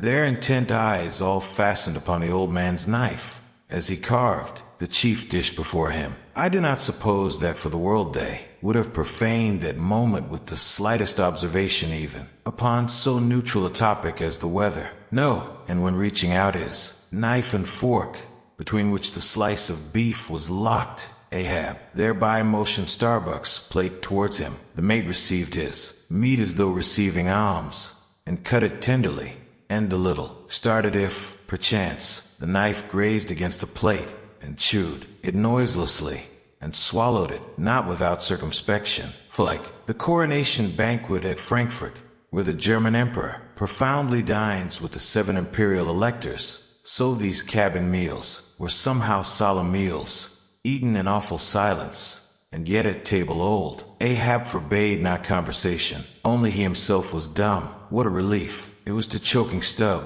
when a rat made a sudden racket in the hold below, and poor little Flask, he was the youngest son and little boy of this weary family party. His were the shin bones of the saline beef, his would have been the drumsticks. For Flask to have presumed to help himself, this must have seemed to him tantamount to larceny in the first degree. Had he helped himself at that table, doubtless never more would he have been able to hold his head up in this honest world. Nevertheless, strange to say, Ahab never forbade him, and had Flask helped himself, the chances were Ahab had never so much as noticed it. Least of all did Flask presume to help himself to butter, whether he thought the owners of the ship denied it to him on account of its clotting his clear, sunny complexion, or whether he deemed that on so long a voyage in such marketless waters, butter was at a premium, and therefore was not for him a subaltern. However it was, Flask, alas, was a butterless man. Another thing, Flask was the last person down at the dinner,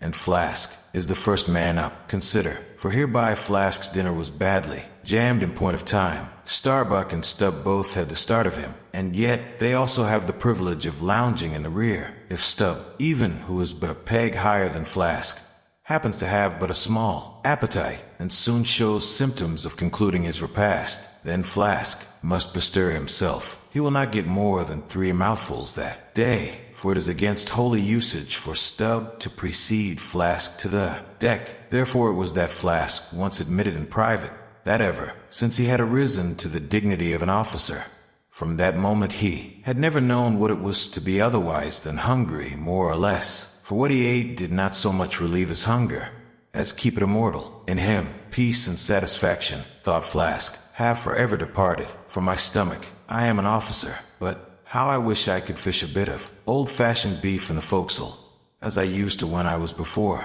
the mast. There's the fruits of promotion now. There's the vanity of glory.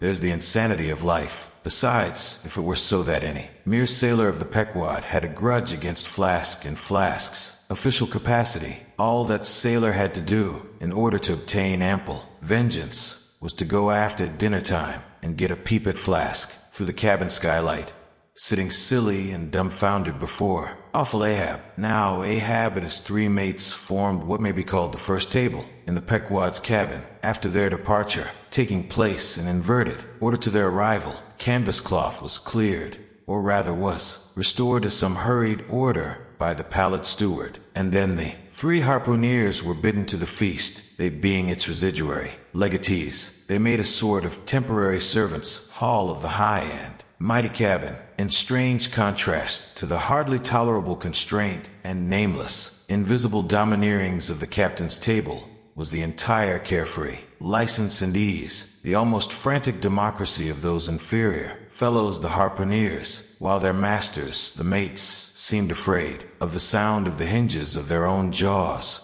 The harpooneers chewed their food with such a relish that there was a report to it. They dined like lords. They filled their bellies like Indian ships all day loading with spices. Such portentous appetites had Queequeg and Tashtego that, to fill out the vacancies made by the previous repast, often the pale doughboy was fain to bring on a great baron of salt junk, seemingly quarried out of the solid ox. And if he were not lively about it, if he did not go with a nimble hop, skip, and jump, then Tashtego had an ungentlemanly way of accelerating him by darting a fork at his back, harpoon-wise, and once Dagu, seized with a sudden humor, assisted Doughboy's memory by snatching him up bodily and thrusting his head into a great empty wooden trencher, while Tashtego, knife in hand, began laying out the circle preliminary to scalping him. He was naturally a very nervous, shuddering sort of little fellow, this red-faced steward, the progeny of a bankrupt baker and a hospital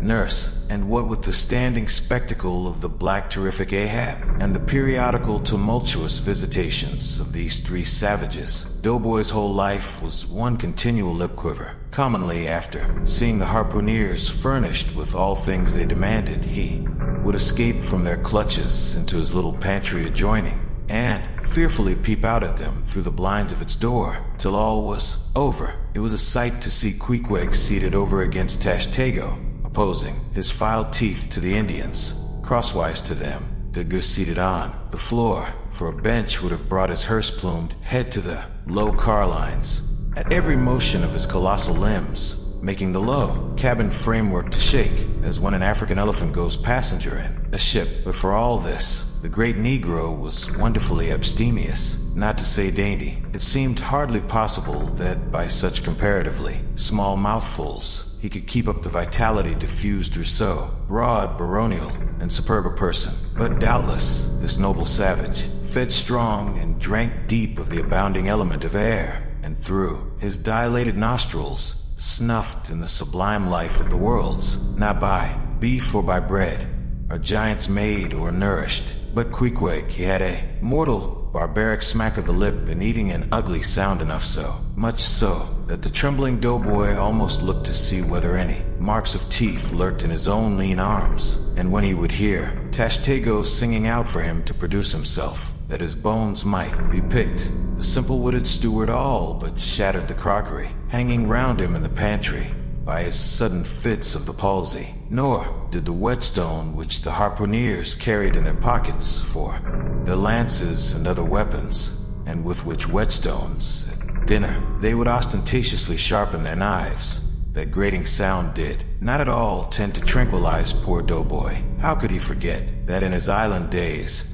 Queequeg, for one, must certainly have been guilty of some murderous, convivial indiscretions. Alas, doughboy, hard fares the white waiter who waits upon cannibals. Not a napkin should he carry on his arm, but a buckler. In good time, though, to his great delight, the three salt sea warriors would rise and depart to his credulous, fable-mongering ears, all their martial bones jingling in them at every step, like Moorish cinters and scabbards. But though these barbarians dined in the cabin and nominally lived there, still being anything but sedentary in their habits, they were scarcely ever in it except at mealtimes and just before sleeping time, when they passed through it to their own peculiar quarters. In this one matter, Ahab seemed no exception to most American whale captains who, as a set, rather inclined to the opinion that by rights the ship's cabin belongs to them, and that it is by courtesy alone that anybody else is, at any time, permitted there, so that, in real truth, the mates and harpooneers of the Pequod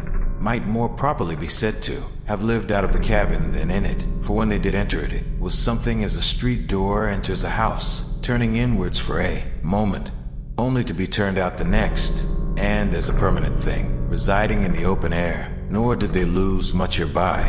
In the cabin was no companionship. Socially, Ahab was inaccessible, though nominally included in the census of Christendom. He was still an alien to it. He lived in the world as the last of the grizzly bears lived and settled Missouri, and as when spring and summer had departed, that wild Logan of the woods, burying himself in the hollow of a tree, lived out the winter there, sucking his own paws, so, in his inclement, howling old age, Ahab's soul, shut up in the cave trunk of his body, there fed upon the sullen paws of its gloom. Below deck, beneath the thrum of the ship, in a narrow wooden room lit by a swinging lantern, Ahab sits alone at the cabin table. He eats in silence. He does not speak. He does not lift his eyes. And yet, his silence speaks volumes. The officers come one at a time, not together, never as comrades. Each must wait until the last has finished, as if entering a shrine, not a galley. First Starbuck, then Stubb, then Flask. They sit, they eat quickly, they leave. No conversation, no laughter. Because when Ahab dines, even the clink of a fork feels like blasphemy. Starbuck tries to be calm, but the silence unsettles him. Ahab does not scold or command or glare. He merely sits, like a volcano that has chosen not to erupt. And Starbuck, devout, thoughtful, moral Starbuck, feels the pull of something deeply unnatural. This is no mere meal. This is a ritual of control. Stubb, ever the jester, bites his tongue. Even he dares not laugh here. He chews in silence. And in that silence, his humor begins to wither. Flask, the youngest, sits straight as a mast, his appetite dulled by the weight of the room. None of them know why they fear Ahab. Only that when they leave the table, they feel the weight lift, and the air tastes like freedom again. The cabin table is no ordinary place. It is a throne room. Ahab sits not as a man, but as a sovereign monarch in exile, brooding on his war, burning with unspoken thunder. And though no word is spoken, every officer feels the presence of a man who would burn the sea itself to strike his enemy. This is how tyranny begins, not with shouting, not with fire, but with quiet obedience, with fear disguised as respect, with rituals that go unchallenged, until they become the new holy law. Ahab rules not just by command, but by a silence that bends the will of men. So remember the cabin table, not as a place of nourishment, but as the first altar of obsession, a place where officers bow without kneeling, where no laughter dares enter, and where the captain's silence begins to taste like fate itself.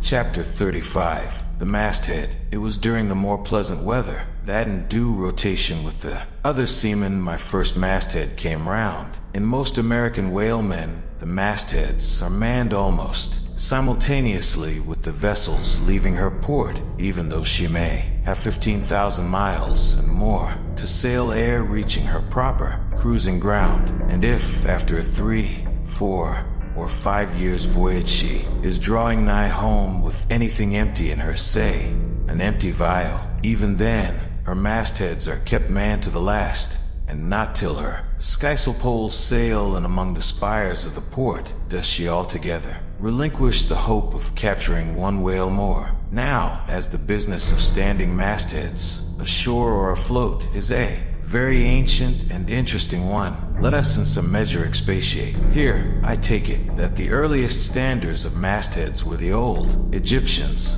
because in all my researches, I find none prior to them, for though their progenitors, the builders of Babel, must doubtless, by their tower, have intended to rear the loftiest masthead in all Asia, or Africa either, yet ere the final truck was put to it, as that great stone mast of theirs may be said to have gone by the board in the dread gale of God's wrath. Therefore, we cannot give these Babel builders priority over the Egyptians, and that the Egyptians were a nation of masthead standers is an assertion based upon the general belief among archaeologists that the first pyramids were founded for astronomical purposes, a theory singularly supported by the peculiar stair-like formation of all 4 sides of those edifices, whereby with prodigious long upliftings of their legs, those old astronomers were wont to mount to the apex and sing out for new stars, even as the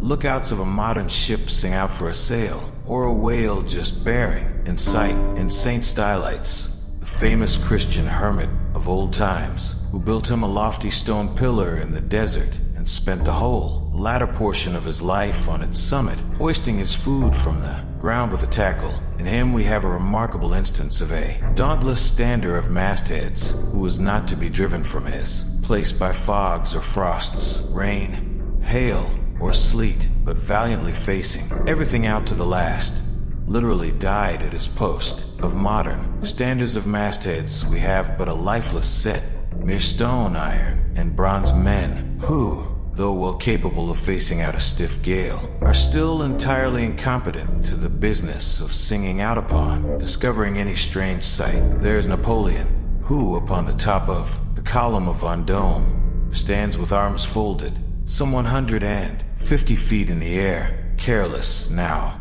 who rules the decks below, whether Louis Philippe, Louis Blanc, or Louis the Devil. Great Washington, too, stands high aloft on his towering mainmast in Baltimore, and like one of Hercules' pillars, his column marks that point of human grandeur beyond which few mortals will go. Admiral Nelson also, on a capstan of gunmetal, stands his masthead in Trafalgar Square, and ever when most obscured by that London smoke, token is yet given that a hidden hero is there, for where there is smoke must be fire. But neither great Washington, nor Napoleon, nor Nelson will answer a single hail from below, however madly invoked to befriend by their counsels the distracted decks upon which they gaze. However, it may be surmised that their spirits penetrate through the thick haze of the future and descry what shoals and what rocks must be shunned. It may seem unwarrantable to couple in any respect the masthead standards of the land with those of the sea, but that in truth it is not so is plainly evinced by an item for which Obed Macy, the sole historian of Nantucket, stands accountable. The worthy Obed tells us that in the early times of the whale fishery, airships were regularly launched in pursuit of the game. The people of that island erected lofty spars along the seacoast, to which the lookouts ascended by means of nailed cleats, something as foul as go upstairs in a henhouse. A few years ago this same plan was adopted by the Bay whalemen of New Zealand, who, upon descrying the game, gave notice to the ready manned boats nigh the beach. But this custom has now become obsolete. Turn we then to the one proper masthead, that of a whale ship at sea. The 3 mastheads are kept manned from sunrise to sunset, the seamen taking their regular turns as at the helm and relieving each other every 2 hours. In the serene weather of the tropics, it is exceedingly pleasant a masthead, nay, to a dreamy meditative man it is delightful. There you stand, 100 feet above the silent decks, striding along the deep, as if the masts were gigantic stilts, while beneath you and between your legs, as it were, swim the hugest monsters of the sea, even as ships once sailed between the boots of the famous Colossus at Old Rhodes. There you stand, lost in the infinite series of the sea, with nothing ruffled but the waves. The tranced ship indolently rolls, the drowsy trade winds blow, everything resolves you into languor, for the most part.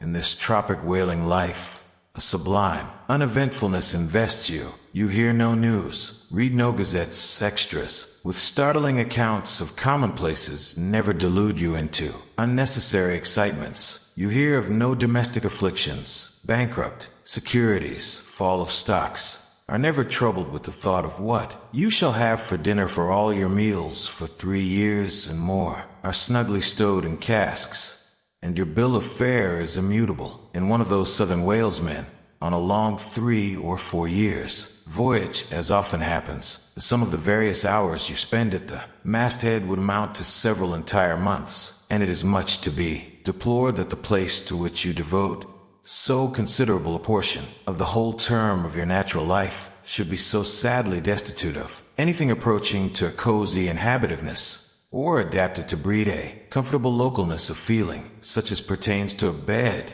a hammock, a hearse, a sentry box, a pulpit, a coach, or any other of those small and snug contrivances in which men temporarily isolate themselves. Your most usual point of perch is the head of the T-gallant mast, where you stand upon 2 thin parallel sticks, almost peculiar to whalemen, called the T-gallant crosstrees. Here, tossed about by the sea, the beginner feels about as cozy as he would standing on a bull's horns. 2. Be sure, in cold weather you may carry your house aloft with you in the shape of a watchcoat, but properly speaking the thickest. Watchcoat is no more of a house than the unclad body, for as the soul is glued inside of its fleshy tabernacle, and cannot freely move about in it, nor even move out of it, without running great risk of perishing, like an ignorant pilgrim crossing the snowy Alps in winter, so watchcoat is not so much of a house as it is a mere envelope, or additional skin encasing you. You cannot put a shelf or chest of drawers in your body, and no more can you make a convenient closet of your watchcoat. Concerning all this, it is much to be deplored that the mastheads of a southern whale ship are unprovided with those enviable little tents or pulpits called crow's nests in which the lookouts of a Greenland whaler are protected from the inclement weather of the frozen seas. In the fireside narrative of Captain Sleet, entitled A Voyage Among the Icebergs, in quest of the Greenland whale, and incidentally for the rediscovery of the lost Icelandic colonies of Old Greenland, in this admirable volume, all standers of mastheads are furnished with a charmingly circumstantial account of the then recently invented crow's nest of the glacier, which was the name of Captain Sleet's good craft. He called it the Sleet's Crow's Nest in honor of himself, he being the original inventor and patentee, and free from all ridiculous false delicacy, and holding that if we call our own children after our own names, we fathers being the original inventors and patentees, so likewise should we denominate after ourselves any other apparatus we may beget and shape. The Sleet's crow's nest is something like a large tierce or pipe. It is open above, however, where it is furnished with a movable side screen to keep to windward of your head in a hard gale, being fixed on the summit of the mast you ascend into. It through a little trap hatch in the bottom on the after side, or side next the stern of the ship, is a comfortable seat with a locker. Underneath for umbrellas, comforters, and coats. In front is a leather rack in which to keep your speaking trumpet, pipe, telescope, and other nautical conveniences. When Captain Sleet in person stood his masthead in this crow's nest of his, he tells us that he always had a rifle with him, also fixed in the rack, together with a powder flask, and shot for the purpose of popping off the stray narwhals, or vagrant sea unicorns infesting those waters, for you cannot successfully shoot at them from the deck owing to the resistance of the water, but to shoot down upon them is a very different thing. Now it was plainly a labor of love for Captain Sleet to describe, as he does, all the little detailed conveniences of his crow's nest, but though he so enlarges upon many of these, and though he treats us to a very scientific account of his experiments in this crow's nest, with a small compass he kept there for the purpose of counteracting the errors resulting from what is called the local attraction of all binnacle magnets, an error ascribable to the horizontal vicinity of the iron in the ship's planks, and in the glacier's case, perhaps, to there having been so many broken-down blacksmiths among her crew. I say that though the captain is very discreet and scientific here, yet, for all his learned binnacle deviations, azimuth compass observations, and approximate errors, he knows very well, Captain Sleet, that he was not so much immersed in those profound magnetic meditations as to fail, being attracted occasionally towards that well-replenished little case bottle, so nicely tucked in on one side of his crow's nest within easy reach of his hand, though upon the whole I greatly admire and even love the brave, the honest, and learned captain, yet I take it very ill of him that he should so utterly ignore that case bottle, seeing what a faithful friend and comforter it must have been while, with mittened fingers and hooded head, he was studying the mathematics, aloft there in that bird's nest within 3 or 4 perches of the pole. But if we southern whale fishers are not so snugly housed aloft as Captain Sleet and his Greenland men were, yet that disadvantage is greatly counterbalanced by the widely contrasting serenity of those seductive seas in which we south fishers mostly float. For one, I used to lounge up the rigging very leisurely, resting in the top to have a chat with Queequeg, or anyone else off duty whom I might find there.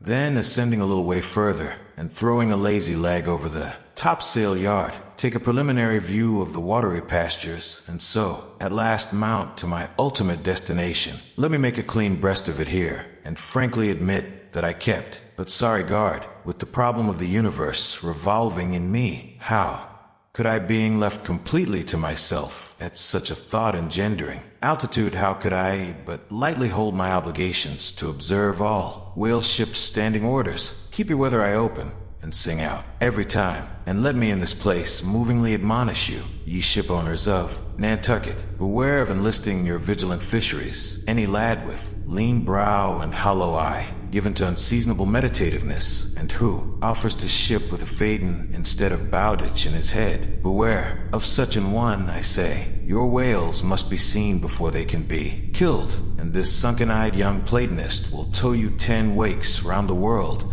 and never make you 1 pint of sperm the richer. Nor are these monitions at all unneeded, for nowadays the whale fishery furnishes an asylum for many romantic, melancholy, and absent-minded young men, disgusted with the carking cares of earth, and seeking sentiment in tar and blubber. Childe Harold not unfrequently perches himself upon the masthead of some luckless, disappointed whale ship, and in moody phrase ejaculate, "Roll on, thou deep and dark blue ocean roll. 10,000 lubber hunters sweep over thee in vain." Very often do the captains of such ships take those absent-minded young philosophers to task, upbraiding them with not feeling sufficient interest in the voyage, half hinting that they are so hopelessly lost to all honorable ambition as that in their secret souls they would rather not see whales than otherwise. But all in vain. Those young Platonists have a notion that their vision is imperfect. They are short-sighted. What use, then, to strain the visual nerve? They have left their opera glasses at home. "Why, thou monkey," said a harpooner to one of these lads, "we've been cruising now hard upon 3 years, and thou hast not raised a whale. Yet whales are scarce as hen's teeth whenever thou art up here. Perhaps they were, or perhaps there might have been shoals of them in the far horizon, but lulled into such an opium-like listlessness of vacant, unconscious reverie is this absent-minded youth, by the blending cadence of waves with thoughts, that at last he loses his identity, takes the mystic ocean at his feet for the visible image of that deep, blue, bottomless soul, pervading mankind and nature, and every strange, half-seen, gliding, beautiful thing that eludes him, every dimly discovered, uprising fin of some undiscernible form, seems to him the embodiment of those elusive thoughts that only people the soul by, continually flitting through it. In this enchanted mood, thy spirit ebbs away to whence it came, becomes diffused through time and space, like Cramer's sprinkled pantheistic ashes, forming at last a part of every shore the round globe over. There is no life in thee now, except that rocking life imparted by a gently rolling ship, by her, borrowed from the sea, by the sea from the inscrutable tides of God. But while this sleep, this dream is on, ye move your foot or hand an inch, slip your hold at all, and your identity comes back in horror. Over Discartian vortices you hover, and, perhaps, at midday, in the fairest weather, with one half throttled shriek you drop through that transparent air into the summer sea, no more to rise forever. Heed it well, ye pantheists. Gone are the shadows of Ahab's cabin. Now Ishmael climbs to the masthead, that lonely lookout perched high above the sea. From there the world below vanishes, and the sailor becomes something half human, half dream. This chapter is philosophical, lyrical, even transcendental. But beneath its poetry lies a warning. Those who stare too long into the infinite may forget the world beneath them and fall. Climb with me now, past the sails, past the rigging, past the cry of gulls, to the masthead, the tallest place on a whale ship, a pulpit in the sky, a throne carved from clouds and rope. From here the world becomes infinite. Ishmael gazes out and sees nothing but horizon. No land, no boundary, only the great blue swell of the Pacific. Time softens, thought stretches, the sea becomes eternity, and the sailor, a floating soul suspended between sky and deep. Meditation and water are wedded forever, he says. And here, on the masthead, Ishmael becomes a monk of the ocean, alone but strangely at peace. This is not just a lookout post. It is a cosmic lens. It's where the sailor becomes detached, no longer man but spirit, drifting above a liquid world. And yet, that peace comes with danger. For when the line between reality and dream begins to blur, even the mast becomes a mouth, and it can swallow you whole. Many sailors have fallen from these heights, not because of storms, not because of sleep,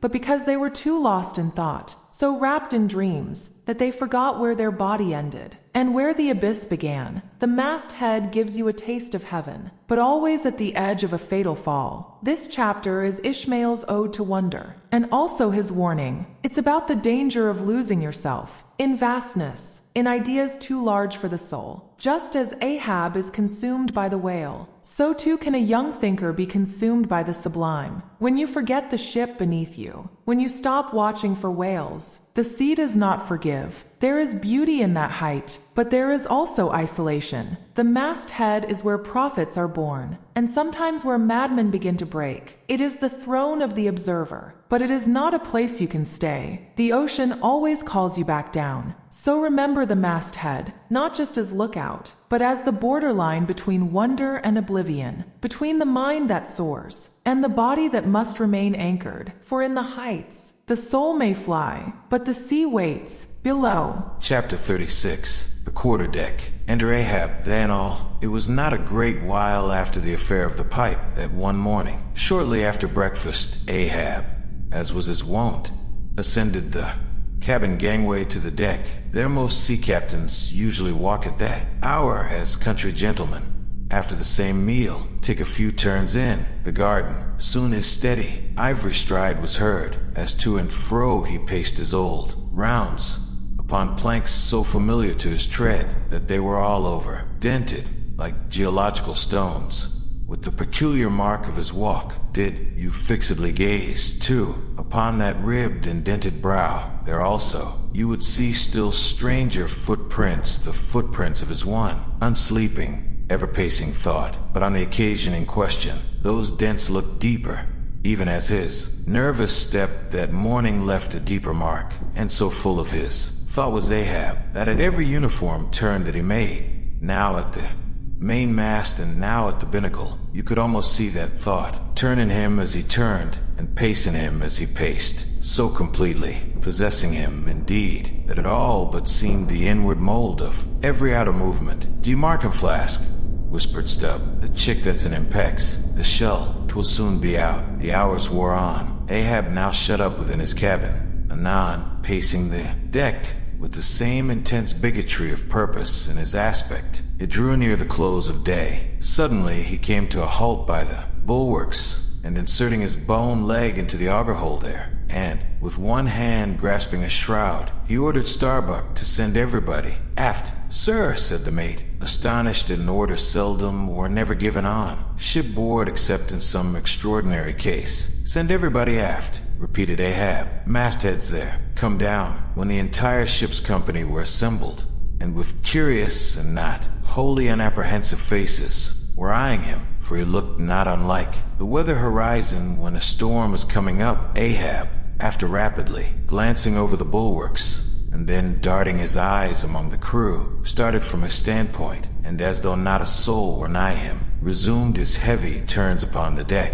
with bent head and half-slouched, had he continued to pace, unmindful of the wondering whispering among the men, till Stubb cautiously whispered to Flask that Ahab must have summoned them there for the purpose of witnessing a pedestrian feat. But this did not last long. Vehemently pausing, he cried, "What do ye do when ye see a whale, men? Sing out for him," was the impulsive rejoinder from a score of clubbed voices. "Good," cried Ahab, with a wild approval in his tones, observing the hearty animation into which his unexpected question had so magnetically thrown them. "And what do ye next, men? Lower away, and after him. And what tune is it you pull to, men? A dead whale or a stove boat?" More and more strangely and fiercely glad and approving grew the countenance of the old man at every shout, while the mariners began to gaze curiously at each other, as if marveling how it was that they themselves became so excited at such seemingly purposeless questions. But they were all eagerness again, as Ahab, now half revolving in his pivotal, with one hand reaching high up a shroud, and tightly, almost convulsively grasping it, addressed them all ye mast-headers have before now heard me give orders about a white whale. Look ye, do ye see this Spanish ounce of gold, holding up a broad bright coin to the sun dash? It is a $16 piece, men. Gee, see it, Mr. Starbuck, hand me on topmaul. While the mate was getting the hammer, Ahab, without speaking, was slowly rubbing the gold piece against the skirts of his jacket, as if to heighten its luster, and without using any words was meanwhile lowly humming to himself, producing a sound so strangely muffled and inarticulate that it seemed the mechanical humming of the wheels of his vitality in him. Receiving the topmaul from Starbuck, he advanced towards the mainmast, with the hammer uplifted in one hand, exhibiting the gold with the other, and with a high raised voice exclaiming, "Whosoever of ye raises me a white-headed whale with a wrinkled brow and a crooked jaw, whosoever of ye raises me that white-headed whale with 3 holes punctured in his starboard fluke, look ye, whosoever of ye raises me that same white whale, he shall have this gold ounce, my boys. Huzzah! Huzzah!" cried the seamen, as with swinging tarpaulins they hailed the act of nailing the gold to the mast. "It's a white whale, I say," resumed Ahab, as he threw down the topmaul. "A white whale. Skin your eyes for him, men. Look sharp for white water. If ye see but a bubble, sing out." All this while Tashtego, Dagu, and Queequeg had looked on with even more intense interest and surprise than the rest, and at the mention of the wrinkled brow and crooked jaw, they had started, as if each was separately touched by some specific recollection. "Captain Ahab," said Tashtego, "that white whale must be the same that some call Moby-Dick." "Moby-Dick!" shouted Ahab. "Do you know the white whale then, Tash? Does he fantail a little curious, sir, before he goes down?" said the gay-header deliberately. "And has he a curious spout too?" said Dagu. "Very bushy, even for a Parmacity, and mighty quick, Captain Ahab. And he have 1, 2, 3, good many iron in him hide too." "Captain," cried Queequeg disjointedly, all twisty-be-twisk like him dash, faltering hard for a word, and screwing his hand round and round as though uncorking a bottle dash, like him dash. "Corkscrew," cried Ahab. "Aye, Queequeg, the harpoons lie all twisted and wrenched in him. Aye, Dagu, his spout is a big one, like a whole shock of wheat, and white as a pile of our Nantucket wool after the great annual sheep shearing. Aye, Tashtego, and he fantails like a split jib in a squall. Death and devils, men, it is Moby-Dick ye have. See Moby-Dick, Moby-Dick." "Captain Ahab," said Starbuck, who, with Stubb and Flask, had thus far been eyeing his superior with increasing surprise, but at last seemed struck with a thought which somewhat explained all the wonder. "Captain Ahab, I have heard of Moby-Dick, but it was not Moby-Dick that took off thy leg." "Who told thee that?" cried Ahab, then pausing. "Aye, Starbuck, are my hearties all round. It was Moby-Dick that dismasted me, Moby-Dick that brought me to this dead stump I stand on now. Aye, aye," he shouted, with a terrific, loud animal sob, like that of a heart-stricken moose. "Aye, it was that accursed white whale that raisied me, made a poor pegging lubber of me for ever and a day." Then tossing both arms, with measureless imprecations, he shouted out, "Aye, and I'll chase him round Good Hope, and round the Horn, and round the Norway Maelstrom, and round Perdition's flames before I give him up. And this is what ye have shipped for, men, to chase that white whale on both sides of land, and over all sides of earth, till he spouts black blood and rolls fin out. What say ye, men? Will ye splice hands on it now? I think ye do. Look brave." "Aye, aye," shouted the harpooneers and seamen, running closer to the excited old man. "A sharp eye for the white whale, a sharp lance for Moby-Dick. God bless ye." He seemed to half sob and half shout, "God bless ye. Men, steward, go draw the great measure of grog. But what's this long face about, Mr. Starbuck? Wilt thou not chase the white whale? Art not game for Moby-Dick?" "I am game for his crooked jaw, and for the jaws of death too, Captain Ahab, if it fairly comes in the way of the business we follow. But I came here to hunt whales, not my commander's vengeance. How many barrels will thy vengeance yield thee, even if thou gettest it, Captain Ahab? It will not fetch thee much in our Nantucket market." "Nantucket market? Hoot, but come closer. Starbuck, thou requirest a little lower layer. If money's to be the measurer, man and the accountants have computed their great counting house the globe by, girdling it with guineas, 1 to every 3 parts of an inch, then let me tell thee that my vengeance will fetch a great premium here, dash. He smites his chest, whispered Stubb. What's that for? Methinks it rings most vast, but hollow. Vengeance on a dumb brute, cried Starbuck. That simply smote thee, from blindest instinct, madness, to be enraged with a dumb thing. Captain Ahab seems blasphemous. Hark ye yet again the little lower layer. All visible objects, man,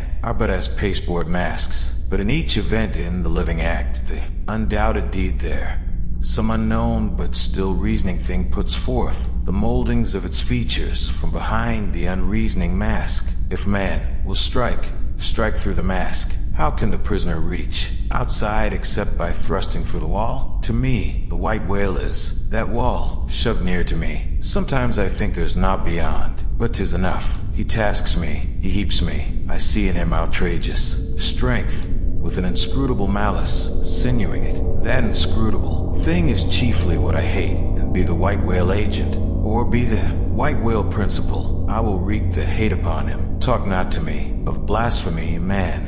I'd strike the sun if it insulted me, for could the sun do that, then could I do the other, since there's ever a sort of fair play herein, jealousy presiding over all creations, but not my master man. Is even that fair play? Who's over me? Truth hath no confines. Take off thine eye. More intolerable than fiends' glarings is a doltish stare. So, thou reddenest and palest. My heat has melted, thee to anger glow. But look ye, Starbuck, what is said in heat that thing unsays itself. There are men from whom warm words are small indignity. I meant not to incense thee. Let it go. Look, see yonder, Turkish cheeks of spotted tawn living, breathing pictures painted by the sun, the pagan leopards, the unrecking and unworshipping things that live and seek and give no reasons for the torrid life they feel. The crew, man, the crew. Are they not one and all with Ahab in this matter of the whale? See Stubb, he laughs. See yonder Chilean, he snorts to think of it. Stand up amid the general hurricane, thy one tossed sapling cannot Starbuck. And what is it? Reckon it, 'tis but to help strike a fin. No wondrous feat for Starbuck. What is it more? From this one poor hunt, then, the best lance out of all Nantucket. Surely he will not hang back when every foremast hand has clutched a whetstone. Ah, constraining sees thee, I see. The billow lifts thee. Speak, but speak. Aye, thy silence, then, that voices thee. Aside, something shot from my dilated nostrils. He has inhaled it in his lungs. Starbuck now is mine. Cannot oppose me now without rebellion. God keep us all, murmured Starbuck lowly, but in his joy at the enchanted, tacit acquiescence of the mate, Ahab did not hear his foreboding invocation, nor yet the low laugh from the hold, nor yet the presaging vibrations of the winds in the cordage, nor yet the hollow flap of the sails against the masts. As for a moment, their hearts sank in, for again Starbuck's downcast eyes lighted up with the stubbornness of life. The subterranean laugh died away. Winds blew on, the sails filled out, the ship heaved and rolled as before. Ah, ye admonitions and warnings, why stay ye not when ye come? But rather are ye predictions than warnings, ye shadows. Yet not so much predictions from without, as verifications of the foregoing things within. For with little external to constrain us, the innermost necessities in our being, these still drive us on. The measure, cried Ahab, receiving the brimming pewter, and turning to the harpooneers, he ordered them to produce their weapons, then ranging them before him, near the capstan, with their harpoons in their hands, while his 3 mates stood at his side with their lances, and the rest of the ship's company formed a circle round the group. He stood for an instant, searchingly eyeing every man of his crew, but those wild eyes met his, as the bloodshot eyes of the prairie wolves meet the eye of their leader, ere he rushes on at their head in the trail of the bison. But, alas, only to fall into the hidden snare of the Indian. Drink and pass, he cried, handing the heavy charged flagon to the nearest seaman. The crew alone now drink. round with it round, short, draughts long swallows, man. 'Tis hot as Satan's hoof. So it goes, round excellently. It spiralizes in ye, forks out at the serpent snapping eye. Well done, almost drained. That way it went, this way it comes. Handed me here's a hollow. Men, ye seem the years, so brimming life is gulped and gone. Steward, refill. Attend now, my braves. I have mustered ye all round this capstan, and ye mates, flank me with your lances, and ye harpooneers, stand there with your irons, and ye, stout mariners, ring me in, that I may in some sort revive a noble custom of my fisherman fathers before me. Oh men, you will yet see that, ha? Boy, come back, bad pennies come not sooner. Handed me, why now?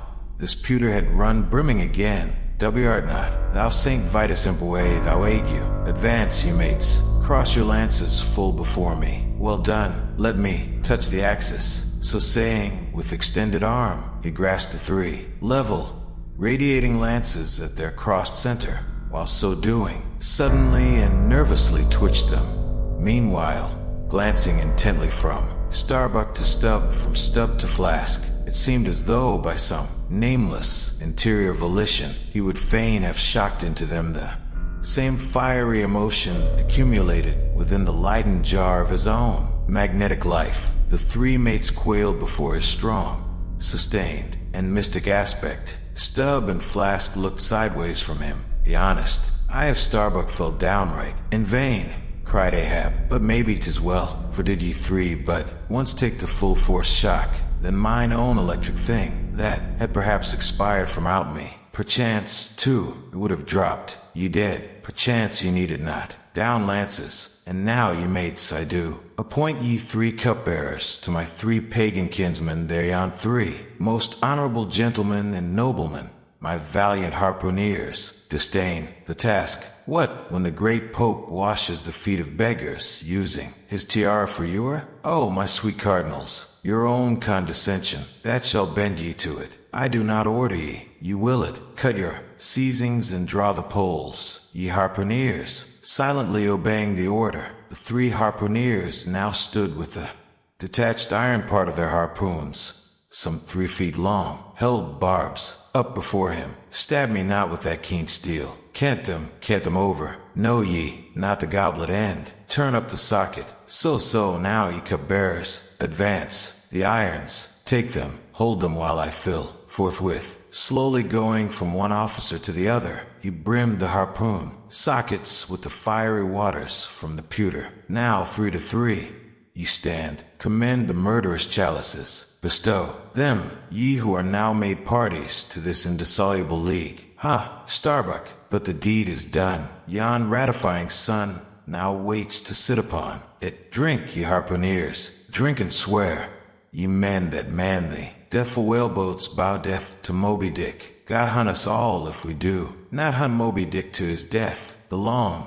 barbed steel goblets were lifted, and to cries and maledictions against the white whale, the spirits were simultaneously quaffed down with the hiss. Starbuck paled, and turned, and shivered once more, and finally, the replenished pewter went the rounds among the frantic crew, when, waving his free hand to them, they all dispersed, and Ahab retired within his cabin. This is the great unveiling, the moment Ahab's obsession steps fully into the light, where destiny and madness collide like thunder on the open sea. Here, Ahab finally speaks his truth to the crew. Not about whaling, not about commerce, but about vengeance. Raw, cosmic, unrelenting. This is where the hunt becomes a crusade. The white whale is no longer a beast. He becomes the symbol of all evil, of pain, of defiance against the divine. This chapter is Shakespearean in its grandeur. Ahab is no longer a captain. He becomes a tragic king, a prophet, a war god, standing at the altar of the sea. The sky is clear, the sails full, the crew at ease. And then, Ahab emerges. He does not climb the mast. He does not shout, but every man turns. Something electric, unseen, moves through the rigging. The moment has arrived. Ahab walks to the rail and speaks, not of whales, not of oil, but of one whale, one beast, one ghost, one white whale, and with each word the crew leans closer, as if listening not to a man, but to fate speaking aloud. Whosoever of you raises me a white-headed whale, with a wrinkled brow and a crooked jaw, whosoever of you raises Moby-Dick, he shall have this gold ounce, my boys. That gold is Moby-Dick. Murmurs ripple, faces ignite. The gold blinds them, but not Starbuck. Starbuck sees what others do not. Is this vengeance, Captain? He dares to ask. Is this blasphemy? Talk not to me of blasphemy, man. I'd strike the sun if it insulted me. The white whale is not just a whale. He is the mask of all evil. I see in him the unseen force that mocks us from behind the veil of the world. And just like that, the voyage changes. The hunt is no longer for profit. It is for wrath, for revenge, for meaning in suffering. Ahab has declared war on the universe itself.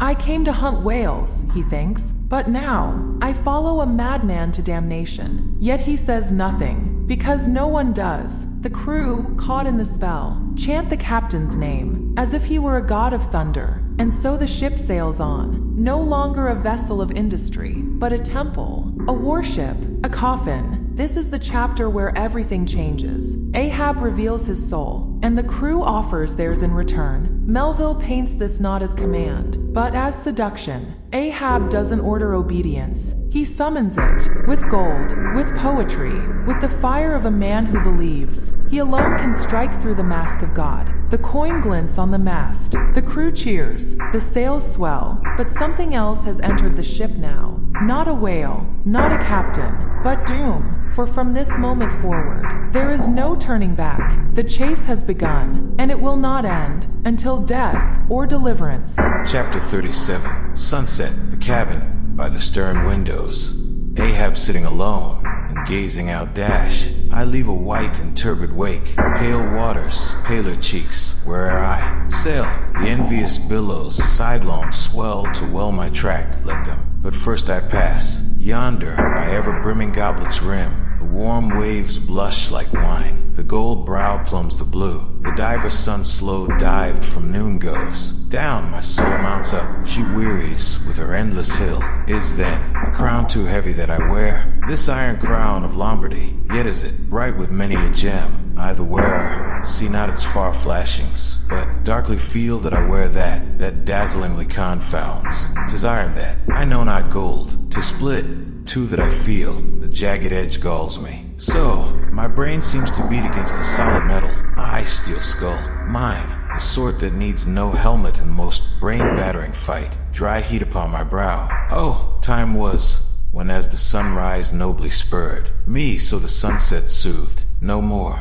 this lovely light, it lights not me. All loveliness is anguish to me, since I can ne'er enjoy, gifted with the high perception. I lack the low, enjoying power, damned most subtly and most malignantly, damned in the midst of paradise. Good night, waving his hand. He moves from the window. Dashed I, 'twas not so hard a task. I thought to find one stubborn, at the least. But my one cog circle fits into all their various wheels, and they revolve. Or, if you will, like so many anthills of powder they all stand before me, and I their match. Oh, hard, that to fire others, match itself must needs be wasting. What I've dared I've willed, and what I've willed I'll do. They think me mad, Starbuck does. But I'm demoniac. I am madness maddened. That wild madness that's only calm to comprehend itself. The prophecy was that I should be dismembered, and I lost this leg. I now prophesy that I will dismember my dismemberer.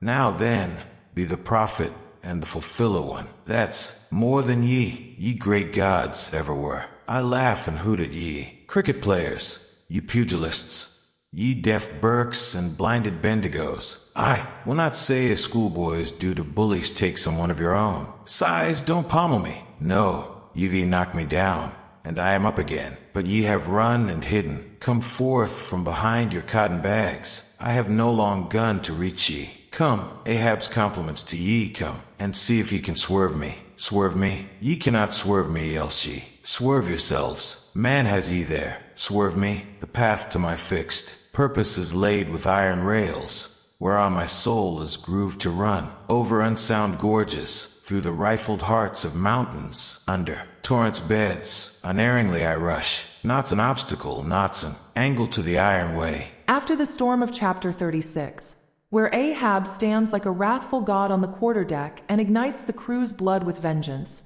here he retreats into solitude. This is Ahab alone, not the captain, not the tyrant, but the man behind the madness. And in the hush of sunset he speaks, to no one but himself, a soliloquy, as Shakespearean as Hamlet's, and just as haunted. This is the voiceover of a soul imprisoned in its own fire, burning with fate, but desperate to know whether he commands the chase, or the chase commands him. The sun is setting, the deck is quiet, the gold coin nailed to the mast still glows faintly in the fading light. The crew has returned to their stations, but Ahab is alone. He walks the deck, no longer godlike, but human, worn, bent, and burning. It was not I that raised the vengeance vow, but the wild, unreasoning thing within me. The path was laid long before my foot stepped upon it. All my means are sane, but my motive and my object. Mad as Moby-Dick, he knows what he has done. He knows what he's becoming, but the fire in him does not ask for reason. It only demands fuel. The whale is not just beast. It is the face of the invisible tormentor. It is the riddle of suffering, the sneering smile behind all that wounds the soul. And so Ahab hunts, not just the whale, but the very meaning of pain. But he is tired, so very tired. Oh, time, strength, cash, and patience. He sighs, they are all I need, but I am running out. The sunset kisses his weathered face. The sea below him stretches forever. Ahab knows the cost, but he has chosen to pay it. This chapter is his Hamlet moment, a pause between thunderclaps, a soliloquy of a man not mad by accident, but by design. Ahab is not unaware. He does not believe himself noble. He is possessed, and yet still conscious of the possession. And that is what makes it tragic. Not that he chases Moby-Dick, but that he knows he must, even if it means chasing his own end. The sun sinks below the horizon. The last light dies from the deck. And Ahab, he does not sleep. He does not pray. He stares into the dark, and the dark stares back. Chapter 38. Dusk, by the mainmast. Starbuck leaning against a dash. My soul is more than matched. She's overmanned, and by a madman. Insufferable sting, that sanity should ground arms on such a field. But he drilled deep down, and blasted all my reason out of me. I think I see his impious end, but feel that I must help him to it. Will I, Nil? The ineffable thing has tied me to him, tows me with a cable I have, no knife to cut. Horrible old man, who's over him, he cries.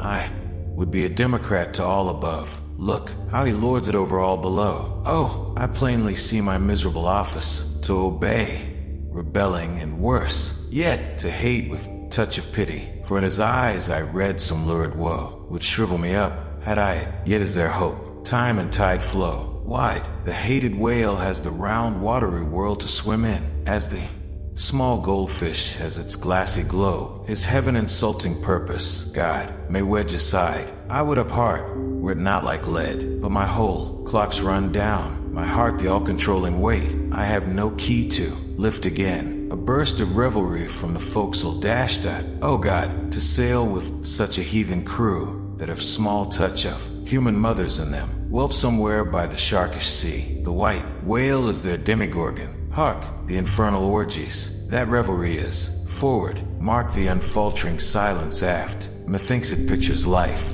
Foremost through the sparkling sea shoots on the gay, embattled, bantering bow, but only to drag dark Ahab after it, where he broods, within his sternward cabin, builded over the dead water of the wake, and further on, hunted by its wolfish gurglings. The long howl thrills me through. Peace, ye revelers, and set the watch. O life, 'tis in an hour like this, with soul beat down and held to knowledge, as wild, untutored things are forced to feed. O life, 'tis now that I do feel the latent horror in thee. But 'tis not me, that horror's out of me, and with the soft feeling of the human in me. Yet will I try to fight. Ye grim, phantom futures, stand by me, hold me Bind me, O ye blessed influences. If chapter 37 gave us Ahab's twilight soliloquy, then this chapter gives us its mirror, spoken not by the fire-driven tyrant, but by Starbuck, the ship's moral anchor. Here, in the thickening gloom, Starbuck stands alone,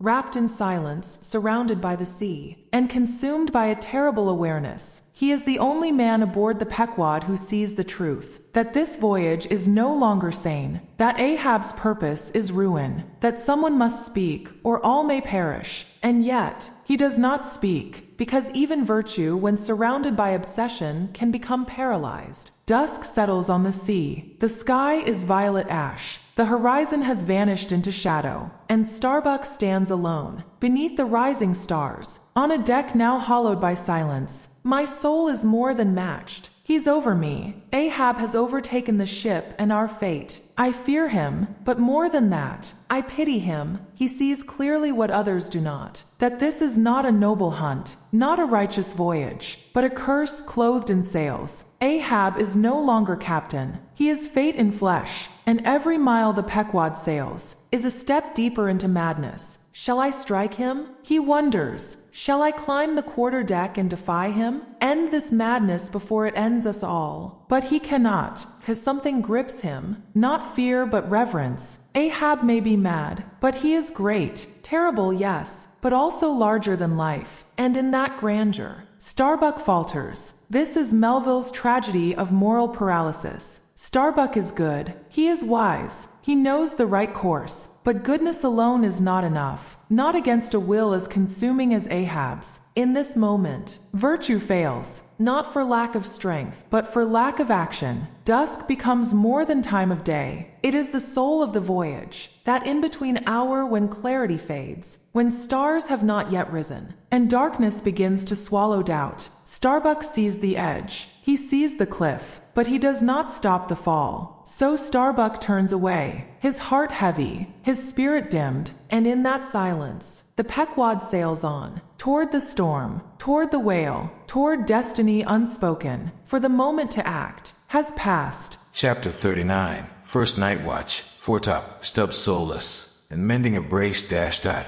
Ha, ha, ha, ha, hem. Clear my throat. I've been thinking over it ever since, and that how's the final consequence? Why so? Because A laughs the wisest, easiest answer to all that's queer, and come what will, one comfort's always left. That unfailing comfort is, it's all predestinated. I heard not all his talk with Starbuck, but to my poor, I Starbuck then looked something as I the other evening felt. Be sure, the old mogul has fixed him too. I twigged it, knew it, had the gift, might readily have prophesied it, for when I clapped my eye upon his skull I saw it. Well, Stubb, why Stubb, that's my title. Well, Stubb, what of it, Stubb? Here's a carcass. I know not all that may be coming, but be it what it will, I'll go to it laughing. Such a waggish, leering as lurks in all your horribles. I feel funny. F.A. Lyra, Skira. What's my juicy little pair at home doing now? Crying its eyes out, giving a party to the last arrived harpooneers. I dare say gay as a frigate's pennant.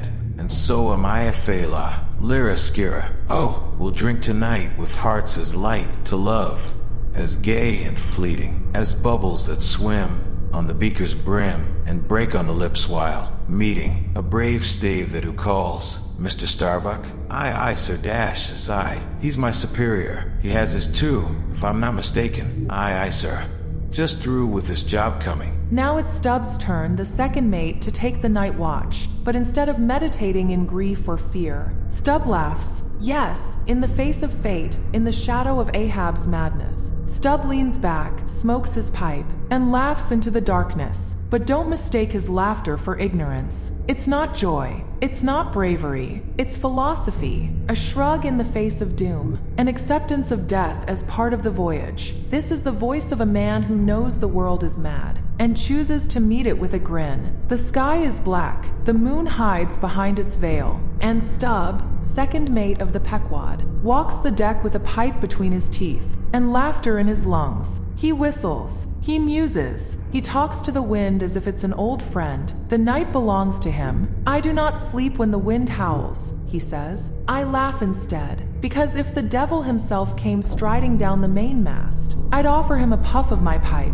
and ask what brand he smokes in hell. That is Stubb's creed. The world is mad, so best to smile through it. But this laughter is not foolishness. It is a kind of armor. Starbuck may weep, Ahab may rage, but Stubb, he floats. He does not deny death. He accepts it, and laughs so that it does not laugh first. A laugh is the wisest, easiest answer to all that's strange, he says. And yet, in that simplicity there is truth. For in the deep of night, when the world is stripped of sails and speeches, all that remains is the man, and the stars, and Stubb, beneath those stars, feels free. Let Ahab storm, let Starbuck pray. I'll walk the deck, and let the sea be what it is. Stubb does not fight fate. He does not deny it. He floats with it. That is his rebellion. And in that strange, smiling surrender, he finds a peace that neither Ahab's fire nor Starbuck's sorrow could ever touch. Chapter 39 is not comedy. It is fatalism set to music. Stubb shows us another way to face the storm. Not with rage, not with religion, but with a laugh that echoes into the night. He knows he cannot stop what's coming, so he walks the deck, pipe lit, and hums a tune for the end of the world. Somewhere below, Ahab burns, Starbuck prays, but Stubb, he walks the night and smiles at the stars. For some men sink screaming, and others whistle as they go. Chapter 40. Midnight Forecastle. Harpooneers and sailors. Foresail rises and discovers the watch standing, lounging, leaning, and lying in various attitudes, all singing in chorus dashed,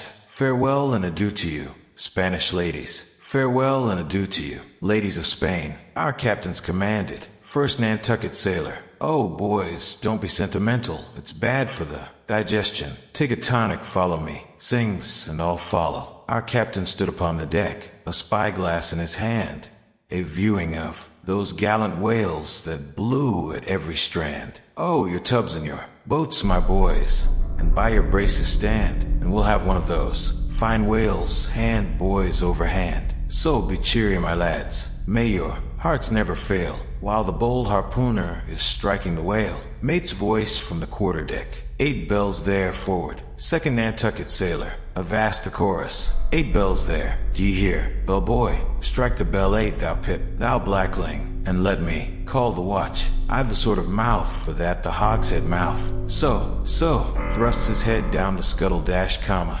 starbowl and SHOI. 8 bells there below. Tumble up, Dutch sailor. Grand snoozing tonight, Matty. Fat night for that. I mark this in our old mobile's wine. It's quite as deadening to some as filliping to others. We sing, they sleep, I lie down there like ground tier butts. At him again. There, take this copper pump and hail him through it. Tell him to a vast dreaming of their lasses. Tell him it's the resurrection. They must kiss their last and come to judgment. That's the way, that's it. Thy throat ain't spoiled with eating Amsterdam butter. French sailor. Hist, boys, let's have a jig or two before we ride to anchor in Blanket Bay. What say ye? There comes the other watch. Stand by all legs. Pip, little Pip, hurrah with your tambourine. Pip, sulky and sleepy, don't know where it is. French sailor, beat thy belly then and wag thy ears. Jig it, man, I say, Mary's the word, hurrah. Damn me, won't you dance?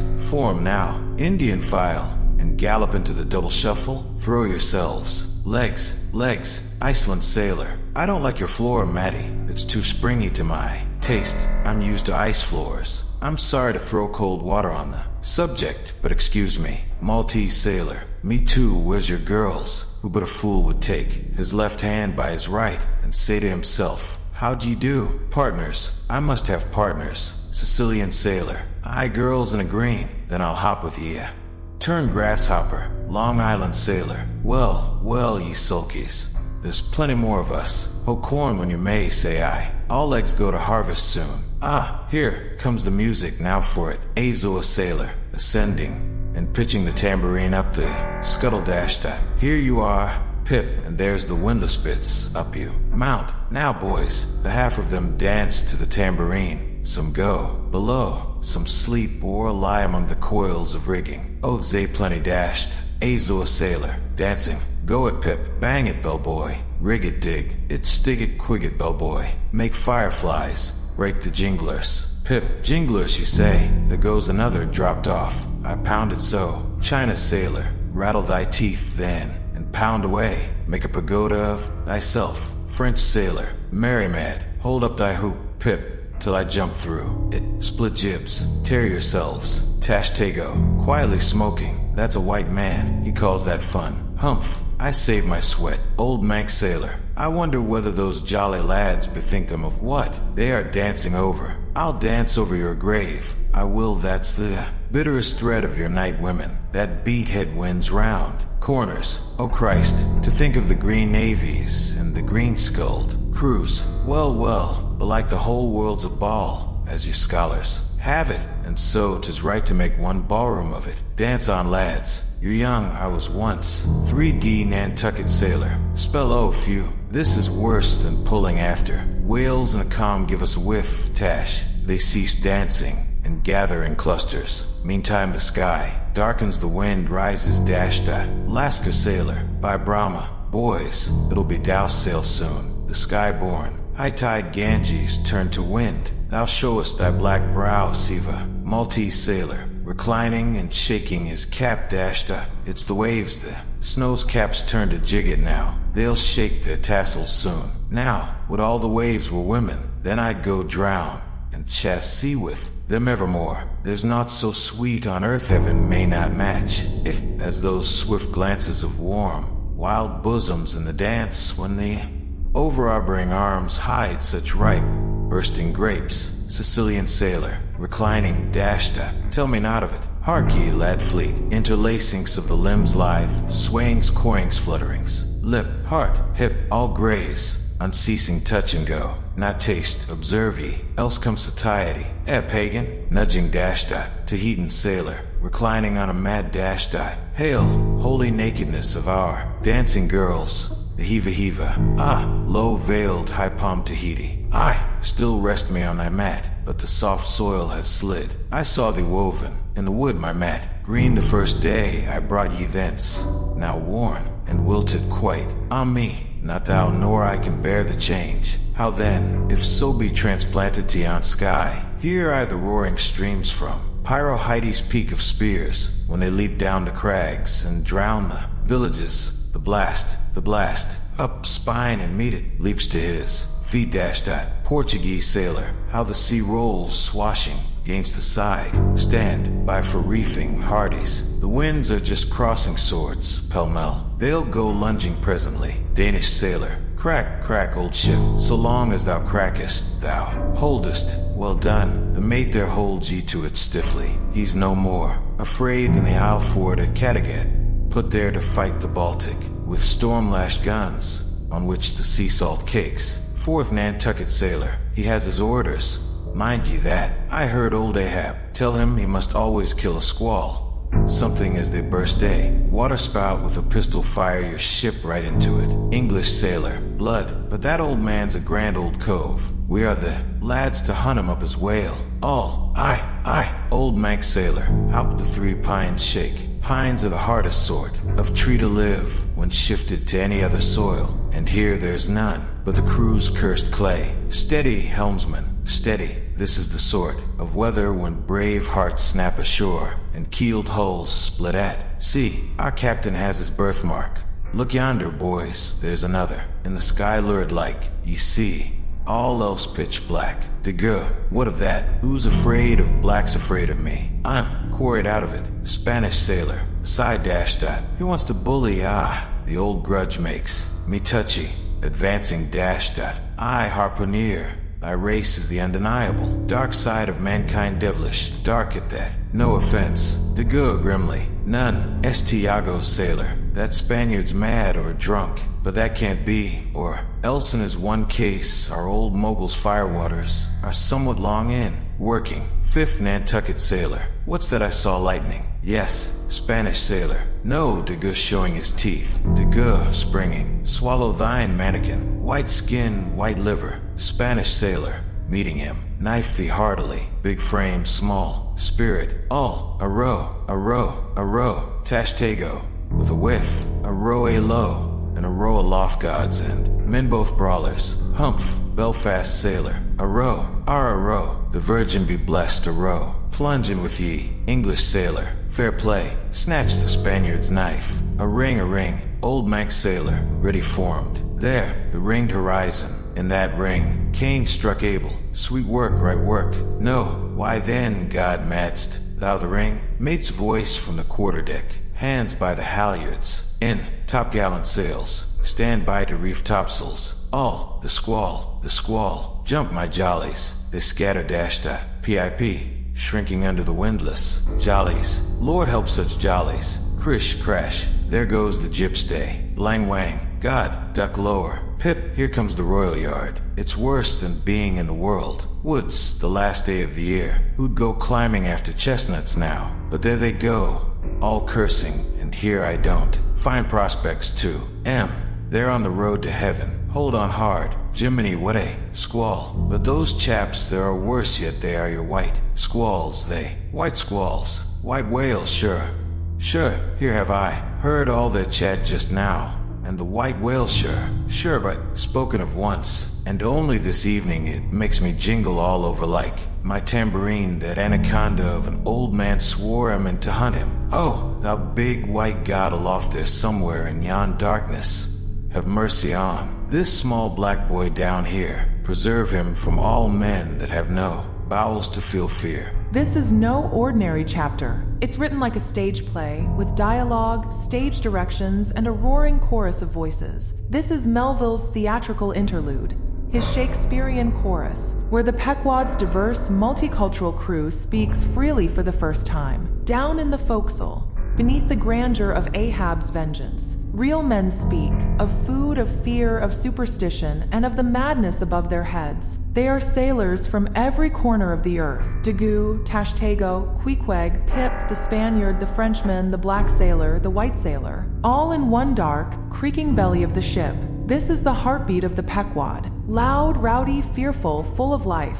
And it ends not in harmony, but in a brawl, a storm, and the distant voice of Ahab, still commanding the sky. Below deck, far beneath the gold coin nailed to the mast, the crew of the Pequod gathers. It is midnight. The wind howls outside, but inside the forecastle there is firelight and fury. This is no officer's speech, no solemn monologue. This is a chorus, a cacophony of sailors from every continent and every creed. Black, white, brown, red, Christians, pagans, cannibals, skeptics, bound not by belief, but by the ropes of the ship and the hunger in their bellies. Ain't this voyage cursed? Aye, there's a devil in the hull. Who steers the captain? No man. He steers himself and us to hell. Give me grog, and to the devil with the whale. Dago, your shadow's bigger than this forecastle. You mock my height, Spaniard. I'll split your skull with my boot. Laughter turns to insult, insult to shove, shove to rage. The darkness becomes a storm of fists and curses. Culture against culture, pride against pride. Unity fractures, and in the distance, through the floorboards above, a voice cuts through the madness like a harpoon. Look sharp, all of ye. There's lightning to the east. The men freeze, not from guilt, not from shame, but because that voice reminds them where they are. Aboard the Pequod, under the eye of Ahab, sailing into something none of them understand. Chapter 40 is the chorus of the forgotten. It is the soul of the crew. Raw, real, chaotic, beautiful. And Melville gives them a voice. Before they vanish into Ahab's madness, they are men, not symbols, not cogs in fate's machine. They live, they fight, they fear what's coming, and yet they sail on. The laughter fades, the brawl subsides, the forecastle sleeps, and up above, Ahab watches the sky. One ship, one crew, 100 stories, sailing toward a single end.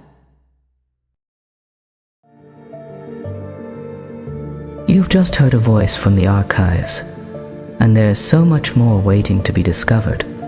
If you enjoyed the journey, don't forget to like, share, and subscribe for more audiobooks brought to life. This is Audible Archives, where every story finds its voice. Until next time, keep listening.